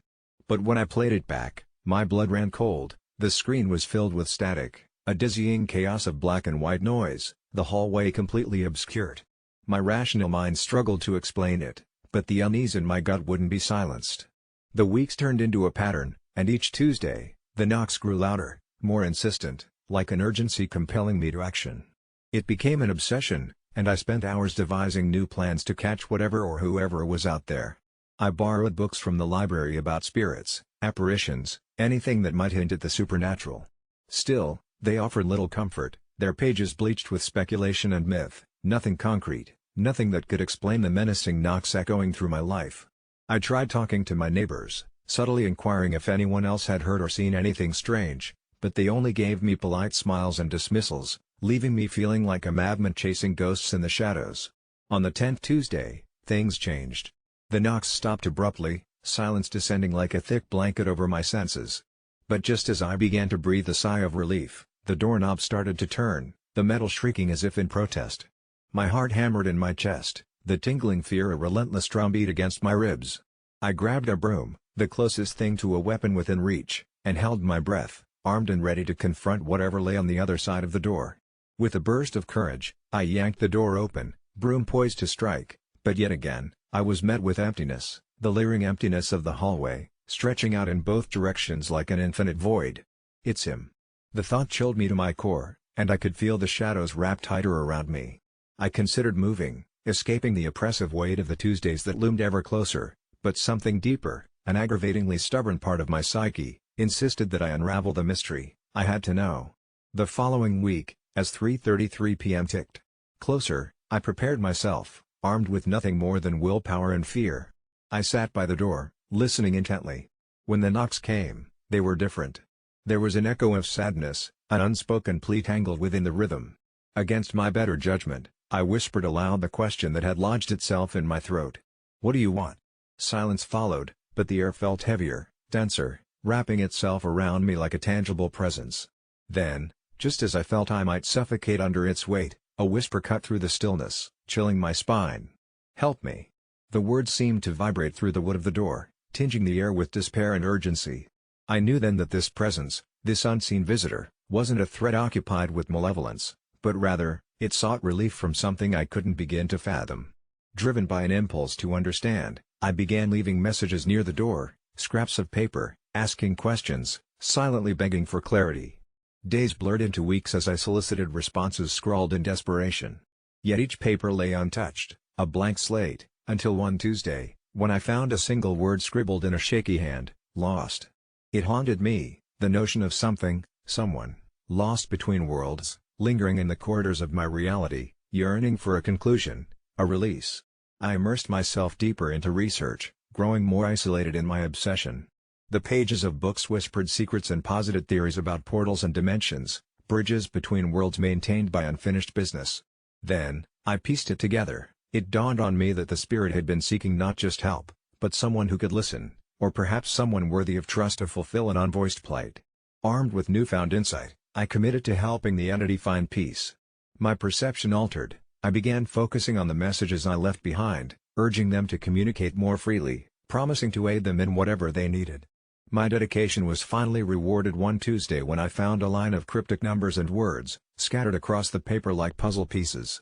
Slowly, painstakingly, I deciphered the meaning, a location, and an inevitable hint towards an event transcribed in the annals of tragedy, the abandoned stone house at the edge of town, ominously marked by history as the site of unresolved calamity. Armed with trepidation and resolve, I ventured there, steps echoing in the emptiness as the shadows of history shrouded the doorway. Whatever awaited me was nothing like the living world, but there, I believed, lay the end of my visitor's languor. The house, an impressive ruin of gnarled wood and stone, seemed to breathe memories. Then, from the silence, emerged a revelation, a dusty, forgotten photograph of a face half obliterated by time, but the eyes, endlessly sad and eternally haunting, unmistakably familiar. In that desolate place, I understood, it was where they had lost everything, a poignant tragedy carved into the sinews of time. And as the last rays of sunlight fractured the dusty windows, I felt a warmth, a silent thank you, a relief washing over me that surpassed words, enveloping the house, the spirit, and my weary soul. The knocking ceased after that. No longer did Tuesdays bring dread but rather, a quiet serenity, as if the world had righted itself, and I was simply a narrator of its peculiarities. Life flowed patiently forward, but I can't forget those Tuesdays and the man who visited, the specter seeking solace from a realm just out of sight, whose story is forever etched in the depths of my memory, a reminder of the thin line separating our world from the unseen. The first time I heard them, I dismissed it as an unsettling dream, but the screams chased me into wakefulness, clawing at the edges of my sanity. I live alone with my teenage son, Ethan, in a dilapidated two-story house, where creaking floorboards and sighing walls sing a chorus of loneliness. It was a Thursday night, long past midnight, when the silence was torn asunder by a cacophony of cries, echoing in the inky blackness outside my window. They were not just any screams but heart-wrenching, visceral wails filled with despair and agony, as if somebody's soul was being ripped asunder. I shot up in bed, heart racing, a cold sweat plastering my shirt to my skin. Perhaps it was a nightmare, I convinced myself, breathing deeply, trying to quell the panic roaring in my chest. But as the minutes crept by, the screams persisted, coming in waves, and with each one, the notion of dreaming faded into the background of a dreadful reality. Ethan was the next person I turned to, hoping to find solace in the fact that he too heard the haunting cries. When I rushed into his room, I found him sitting upright in bed, his eyes wide, a flicker of something unreadable crossing his face. Yet, when I questioned him, his response was disconcerting. "Mom, you're just hearing things," he said with a dismissive turn of his head, his voice low and unfazed. "You're not well. Maybe you should see someone." His words cut deeper than the screams themselves, sticking into me like a barbed hook. Could he really not hear what seemed so deafening to me? I left his room, feeling a creeping chill settle into my bones, an eerie sense kneading at the fringes of my thoughts. Maybe Ethan was right. I slumped back into bed, hypnotized by the relentless rhythm of the cries until exhaustion took me under. But the next morning, serenity greeted me with such deceptive bliss, you'd assume the night before never unleashed horrors upon me. Yet the unease remained, nestled in the back of my mind, stoking the fires of my doubt. Ethan carried on with his morning routine with a peculiar nonchalance that seemed almost artificial, and I watched him with a scrutinizing eye, as if trying to discern some crack in his demeanor. It was Saturday by then, which meant spending the day under the same roof, and tension hummed just beneath the surface. As evening drew its inky curtain over the town again, I braced myself for the recurrence of those screams, my unwanted companions. They returned, predictably, as if on cue with the passing of midnight, their intensity unyielding. A familiar dread coursed through my veins, louder now, taunting, mocking. Ethan, meanwhile, continued his act of ignorance, a facade that began to fray my nerves. I confronted him, desperate, hoping for some acknowledgement, a shred of belief in my experience. "Mom, seriously, you're scaring me," he said, his eyes glazed, yet his voice laced with an undercurrent of irritation rather than concern. His insistence on my delusions began gnawing at my credibility, bending my perception of reality. Was I truly spiraling into some uncharted insanity? Or was something more sinister silencing them? Days bled into nights, each one mirroring the last in a macabre symphony of screams and silence. I found myself wandering the house at night, pacing the corridors like a restless specter, clutching a kitchen knife, the razor-sharp cold comfort against the opaque terror outside. On particularly brutal nights, the screams seemed to emanate from within the house itself, reverberating through the walls like a malignant presence. Driven by desperation, I turned to more drastic measures, delving into every potential source of the noise, casting accusations at our antiquated plumbing, the cantankerous howl of the wind, even clandestine intruders manipulating our minds. Yet each deduction crumbled under scrutiny, leaving nothing but raw fear. The question now was not whether the screams were real, but why only I perceived them. Then, seeking validation outside our home, I reached out to neighbors, children linked to that very atmosphere, who, too, claimed they heard nothing unusual. Confusion escalated into paranoia, every shadow seemed an apparition, every corner a breathing entity plotting its unveiling. As a last resort, I rigged the house with recording devices hoping to capture the elusive veil, leaving them running overnight. But dawn broke my last tether to reality. The tapes captured silence, an ambient void untouched by my nocturnal horrors. Convinced I was on the brink of madness, I hesitated to revisit Ethan's claims of my illness. Was my mind betraying me, curating a desecrated phantom show? My paranoia reached a fever pitch, each scream a crescendo in the symphony unraveling my mind. I considered admitting myself for psychiatric evaluation. Perhaps there lay my salvation, when a troubling thought struck me. What if Ethan was orchestrating a grand deceit, manipulating my perception of reality? Could this detached coolness cloak something deeper? One night, resolved and driven by bloodhound instinct, I followed my son as he slipped quietly into the shadows of his room. Silently, I watched through the crack of his door as he placed an odd device against the wall, a makeshift speaker of sorts, a detail sharpened in the haze of moonlight filtering through a window. My heart pounded like a war drum against my ribs as a bracing revelation vibrated through me. Could it be, Ethan was the architect behind this haunting soundtrack, entrapping me in narratives of sickness while subverting reality? Questions brewed within, but I didn't confront him just yet. Instead, I waited for nightfall when he thought I was asleep. That Saturday, as the clock approached midnight, I snuck into his room, prepared to witness whatever sick game he waged. The device whirred softly under his palm as I stepped closer, a dull mechanical heart driving the screams into our walls, feeding their spectral lifeblood. "Ethan," I whispered, and his body jerked in acknowledgement, the device slipping, crashing into silence. The raw shock on his face reflected the madness simmering within the walls of our house, a betrayal that transcended mere explanation. Everything I knew twisted in an instant, a kaleidoscope world fragmented, and the promise of sanity dangled beyond reach. My son's eyes conveyed fear, malice, or perhaps a protectiveness that did not align with the reality I'd constructed. "Why?" I croaked, a plea for comprehension, a question expecting nothing more than confession. Breathing heavily, Ethan whispered, "I wish you didn't force me to this, Mom. You don't realize how sick you are. I'm trying to help." With those words, my universe collapsed. The madness was not just external but coursed within, his reality casting doubt on mine. Was this his attempt at obliterating illusions I had spun? The boundary between truth and deception dissolved, and I found myself alone in unescapable labyrinths of conviction and delusion. Perhaps the screams weren't a figment of the physical world but manifestations meant to cure me in some brutal, uncharted therapy. I stumbled back into my room, the device. Ethan's revelation continued casting shadows long after the screams ceased. As I lay in the dark, there was no solace, only a growing awareness that the screams, whether brought on through deception or disturbance, were a clarion call upon my very soul, signaling that beneath this veneer of normalcy, something far more unhinged awaited its turn. I'm not sure where to start, so I'll just dive right in. My name is Kyle. I'm 31 years old, and my life makes less sense every morning I wake up. It's not the usual existential dread most people my age drown in, this is something beyond that. Something I can barely comprehend myself. Until last month, I worked in a cubicle farm, the kind where people sit, slowly turning into husks under the fluorescent glare and false sense of productivity. But something changed that afternoon. It was just another mundane Tuesday. People were shuffling in from their lunch breaks, with stale coffee cups clutched closely as if they were holy relics, trying to squeeze out the last few ounces of whatever was left of their souls to get through another workday. My mind was in a haze, a dull gray fog that had become all too familiar. My phone buzzed, breaking the monotony as I glanced down with little interest. The notification read, "Confession incoming at 3:31 p.m. Annoyed, I dismissed it, chalking it up to some spam.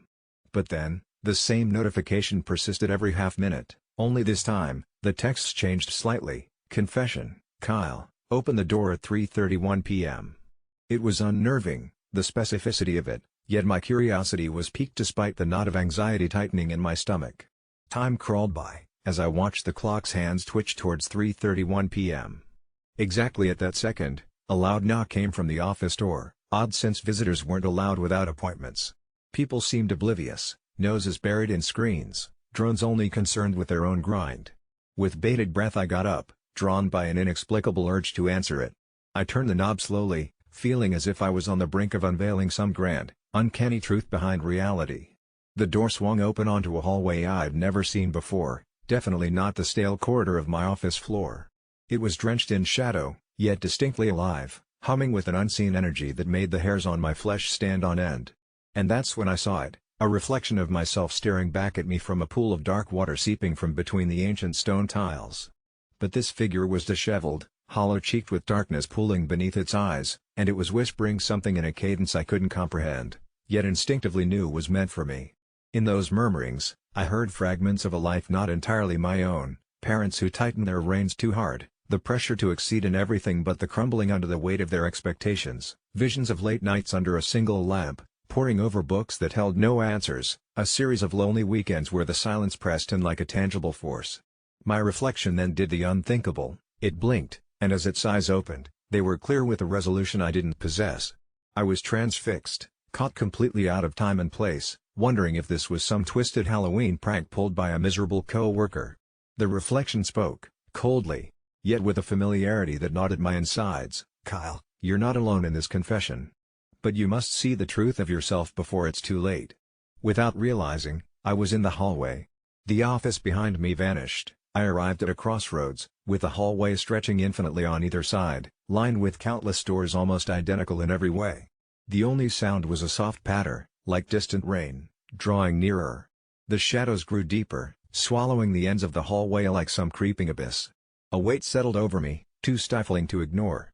When I moved toward a particular door, drawn by an unseen force.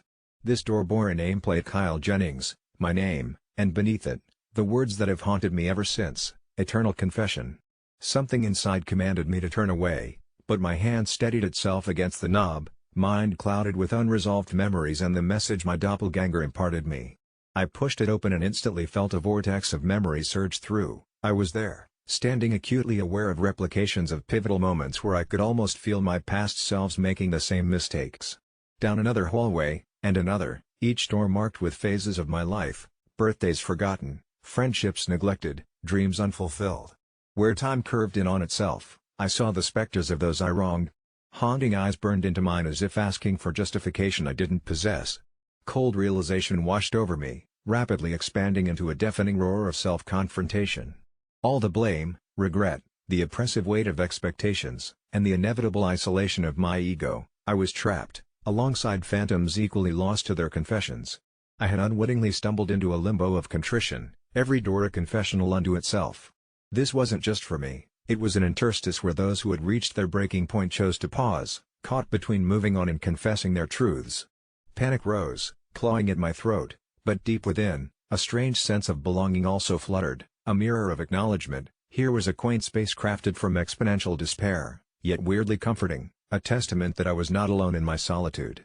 A dim light flickered from down the hall where the shadows began, and within that subtle glow, amidst whispers of the countless before me, there was a choice: either to embrace it, succumb, and drift eternally lost, or turn around, face the darkened path left behind, and reclaim fragments littered with tentative hopes and renewal. Standing there at the edge of where comprehension and relinquishment blurred, I realized what must be done.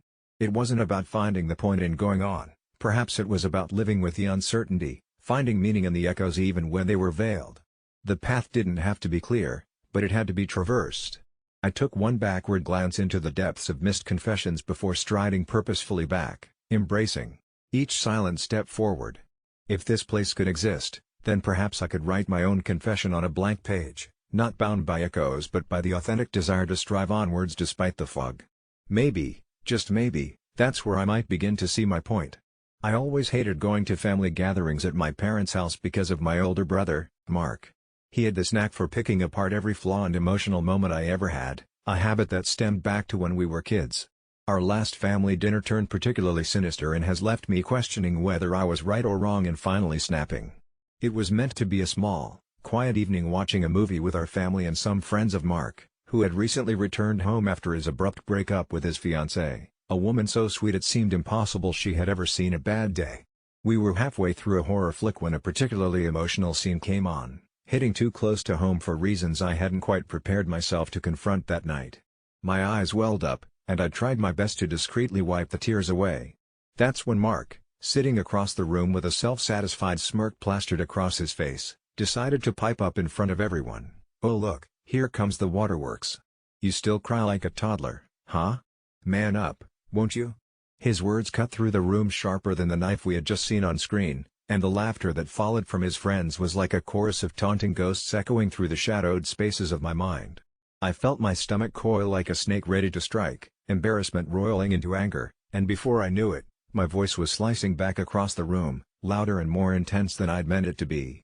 "At least I can show my emotions, unlike you," I began, "and maybe that's why she left. Ever thought you deserved to be dumped, Mark?" The statement dropped like a bomb.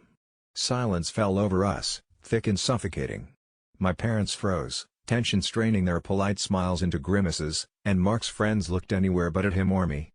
Mark's expression changed rapidly from shock to something darker, something that, in retrospect, I should have been wary of, reminiscent of an old, sleeping wound being torn open. It was as if time slowed, the room contracted, and for a heartbeat, everything felt fragile, like the tenuous calm before a storm.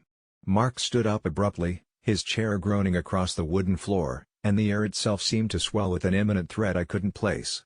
It was then, from somewhere down the lonely corridors of my memory, the warnings I had ignored started to surface, and I recalled the whispered rumors surrounding his breakup. No one had discussed it openly, but his fiancée's disappearance and their sudden separation wasn't due to a simple lover spat. There had been whispers of control, stories of nights that didn't end well, and the unnerving prospect that Mark wasn't just the brother who taunted me, but someone capable of more. Far more sinister things than childish torment. In that moment of confrontation, something shifted in his gaze, a flicker of malice I wasn't prepared to comprehend. He took a step towards me, and instinct kicked in. A deep-rooted survival instinct that set my heart racing. My mind flashed to the stories I'd heard about his temper, the reason his fiancée left in the dead of night, never to come back. The room felt like it was tilting, bringing with it a bizarre clarity. I'd crossed a line with someone unpredictable, someone I should have feared rather than challenged. I mumbled an apology, my voice barely audible over the rush of blood in my ears, and excused myself, stumbling into the cold, damp night. Outside, the wind howled like a beast from the depths, giving voice to the fierce whirling inside me. The night cloaked me, reminding me of all the times I had felt insignificant, but no longer safe, now submerged in a sea of my own making. I stumbled home under the weight of all I had uncovered, the quiet darkness my only companion, wondering if I'd not only incited a family feud but unearthed the true reason behind my brother's broken engagement, a secret that even now threatens to invade my every waking moment. And I can't shake the feeling that I've invited something dreadful into my life just by speaking those words, by cracking the facade of family harmony, provoking something in Mark that cannot be undone. Now, as I sit here writing this, each creak of the floorboards and every whispering gust sends chills down my spine. Part of me wonders if I'm merely awaiting retribution for speaking the harsh truth no one dared to face, or worse, waiting for Mark himself to come knocking. I can't tell if the shadows at my window are just a trick of the night or if they're carrying his lurking silhouette, awaiting a moment of confrontation I may not survive. When I was 7, there was this sunless November day when the power failed, leaving our elementary school trapped in twilight. The darkness seemed to seep in through the cracks in the old gymnasium where a whole school assembly was underway. It was so quiet that even the whisper of crumpled lunch bags amidst hundreds of breathing kids felt like a nervous secret passed around, too frightened to be spoken aloud. As Mrs. Collins stood on stage, diligently reading announcements, her voice crackled over the PA, its echo bouncing off the high arching ceiling, drowning us in monotony and expectation. But for some reason, on that particular day, everything felt wrong, the kind of wrong that makes your skin itch, your throat dry up, and your brain feel like too many channels yelling at once. At some point, I felt the vibrato of the room shift and then everything faded into a hushed buzzing. The last thing I remember seeing was the flicker of the failing fluorescent lights as they strobed in and out of life above me. All at once, the world blurred, and I remember everything swimming before me in waves before it all unraveled. I woke to the sensation of something rough and metallic against my hand, a taste of pennies in my mouth, and a faint, faraway drone that could have been the hum of 1,000 flies, or the breathless whispers of kids frozen in morbid fascination. Above me, a concerned yet unrecognizable face hovered, a teacher, maybe, or a nurse, and for a moment, my life was merely a cacophony of murmured conspiracies. The story of my fainting spread faster than the flu that winter. I became the kid who blacked out at school, and with it, came the stories, the rumors, and worse, the shadows whispering things I couldn't control. In classes, I felt eyes stabbing through me. In hallways, clusters of students parted as if expecting lightning to follow in my wake. I heard murmurs, maybe he's sick, and more unsettling ones, maybe he's haunted. Each day felt heavier than the last, laden with speculation lodged like stones in my chest, impossible to dislodge. Eventually, the rumor mutated, spiraling into something far more sinister. Kids started swearing they saw me wandering the halls after the blackout with vacant eyes. They described encounters with me in places I had never been, the bathrooms, the art supply closet, even the boiler room, a place I didn't even know existed until then. They talked about seeing my silhouette hunched in corners or scribbling in books with frantic energy. No amount of pleading could convince them I hadn't seen or been such places. Their accounts were terrifyingly precise, narrations detached from reality yet detailed in a way that left me questioning the solidity of my own perceptions. Determined to untangle the myth from reality, I began eavesdropping, piecing together the wandering shadows' movements that were attributed to me. Each story clashed with everything I knew of myself while aligning terrifyingly well. with an itinerary that painted a fractured map of our school. At the hilt of rumors was one persisting notion, the idea that anyone who engaged with my shadow self felt a hollow emptiness echo within them, a sense of being less afterwards. Kids crossed themselves when I passed, making jokes with razor-edged humor about possession or being from the other side. Things spiraled into a sinister territory, tethered to an ancient and unnoticed infrastructure of tethering whispers that led to hushed adults and glances I couldn't quite catch. I started noticing the small things, patterns carved into desks, small tetrahedral shapes subtly painted over the old wooden beams in the hallways, engulfed in cobwebs. A scratch against theory assumed dismissed, the idea our school harbored ghosts emerged, and what began as a series of quotes hastily dismissed became undeniable when Amelia, the school's brightest, claimed the shadow spoke. According to her intricate retelling, she saw me standing alone in the music room, fingers absorbing the notes of an ancient melody bruised into black keys. The shadow turned, she said, and spoke in a voice burdened by time, warning of something, the danger lurking at thresholds between worlds beneath. Amelia's revelation lit the dwindled embers of ghost stories past, earning her sympathy instead of scorn, a luxury I wasn't afforded. In a confrontation where reality and myth unpredictably intertwined, I decided to confront this double. One weekend, ignoring the muffled ticking clock, I crept into the school under the cover of an early dusk-driven storm. Waves of coldness guided me on, the echo of footsteps, mine? Following closer than they should. The corridors were quieter than they'd ever been, silencing an awakening shiver to ripple through the fabric of my bravery, but I couldn't stop. I moved towards the music room, the proclaimed haunt, and with each step the air grew heavier, breathing felt like inhaling night itself. Pushing the door open, a palpable chill grappled me, and sitting there, half-draped in shadows cast by the storm, was the cryptid me. It was ethereal, intangible in form yet manifestly present, wearing my face but more ash than flesh, more absence than being. Sitting at the aged piano, it struck dissonant chords thick with sorrow, melodies twisted into haunting sonatas. In those discordant notes flooded memories, echoes of the whispers that fluttered around me. It turned its gaze, a mirror reflecting everything I had avoided seeing, and that voice, my own yet saturated with despair and echoes of forgotten dreams, warned again, telling of a boundary thinning, a convergence where things lurking long in the shadows might finally see light through our merging worlds. I stood encased in fear and fascination, knowing on an instinctual level that I had found the source, the legacy of an old haunting tethered by the keystones of our school. As the storm abated and the room gradually lightened, the me dissolved, dissipating as if it was a construct of fear itself shattering in the birth of truth. The next days were a blur punctuated by questions and stories. The once shadow that cast over me simply ceased, and the rumors of a kid who blacked out subsided into stories forgotten with the leaving of one autumn and the coming of spring. Yet, in the quiet remnants of silence when days are too short and nights stretch too long, I still hear the haunting harmony, that warning woven into otherworldly music echoing from beneath, and I wonder if it might resurface, recognize me as once before. Though unseen since, the school remains encased in its own narrative of echoes, where somewhere in between the notes, my story, our story, waits unplayed. Confession time, my memory is a lot worse than I let anyone know. You might think that's just me covering up for your typical forgetful habits, like leaving keys in the fridge or missing birthdays, but it's way beyond that. It started subtly during my last semester of college. I'd find myself misplacing things or spacing out during conversations. My friends called it senioritis, but it felt different. I would lose entire chunks of time, blanking out only to find myself in places I didn't recognize as if someone hit a skip button on my life. I tried to brush it off. Who wouldn't? Convince yourself there's nothing wrong, just stress or fatigue, but denial only works for so long. My roommate, Kyle, was the first to call me on it. "Bro, you just disappeared for hours yesterday. Where'd you go?" His words jolted me because I had no clue. I laughed it off, saying I needed some air, but I hadn't left my bed all day, or at least, I think I hadn't. I decided to keep a journal to track these gaps, like what the psychologists suggest, right? Maybe I was just recording my descent into madness, little sketches of absence detailing places and faces I didn't remember meeting at times I couldn't account for. But the gaps weren't just in time anymore. I began waking up with scars, shallow, thin like paper cuts tracing patterns on my arms. Once, I awoke with dirt under my nails and a lingering scent of earth clinging to me as if I'd clawed up from a grave. Still, I kept it under wraps. I couldn't lose my job over unfounded fears, and more importantly, I couldn't admit the depth of my fear. Then, last Tuesday, something happened that I can't ignore. I came to in an unfamiliar apartment building.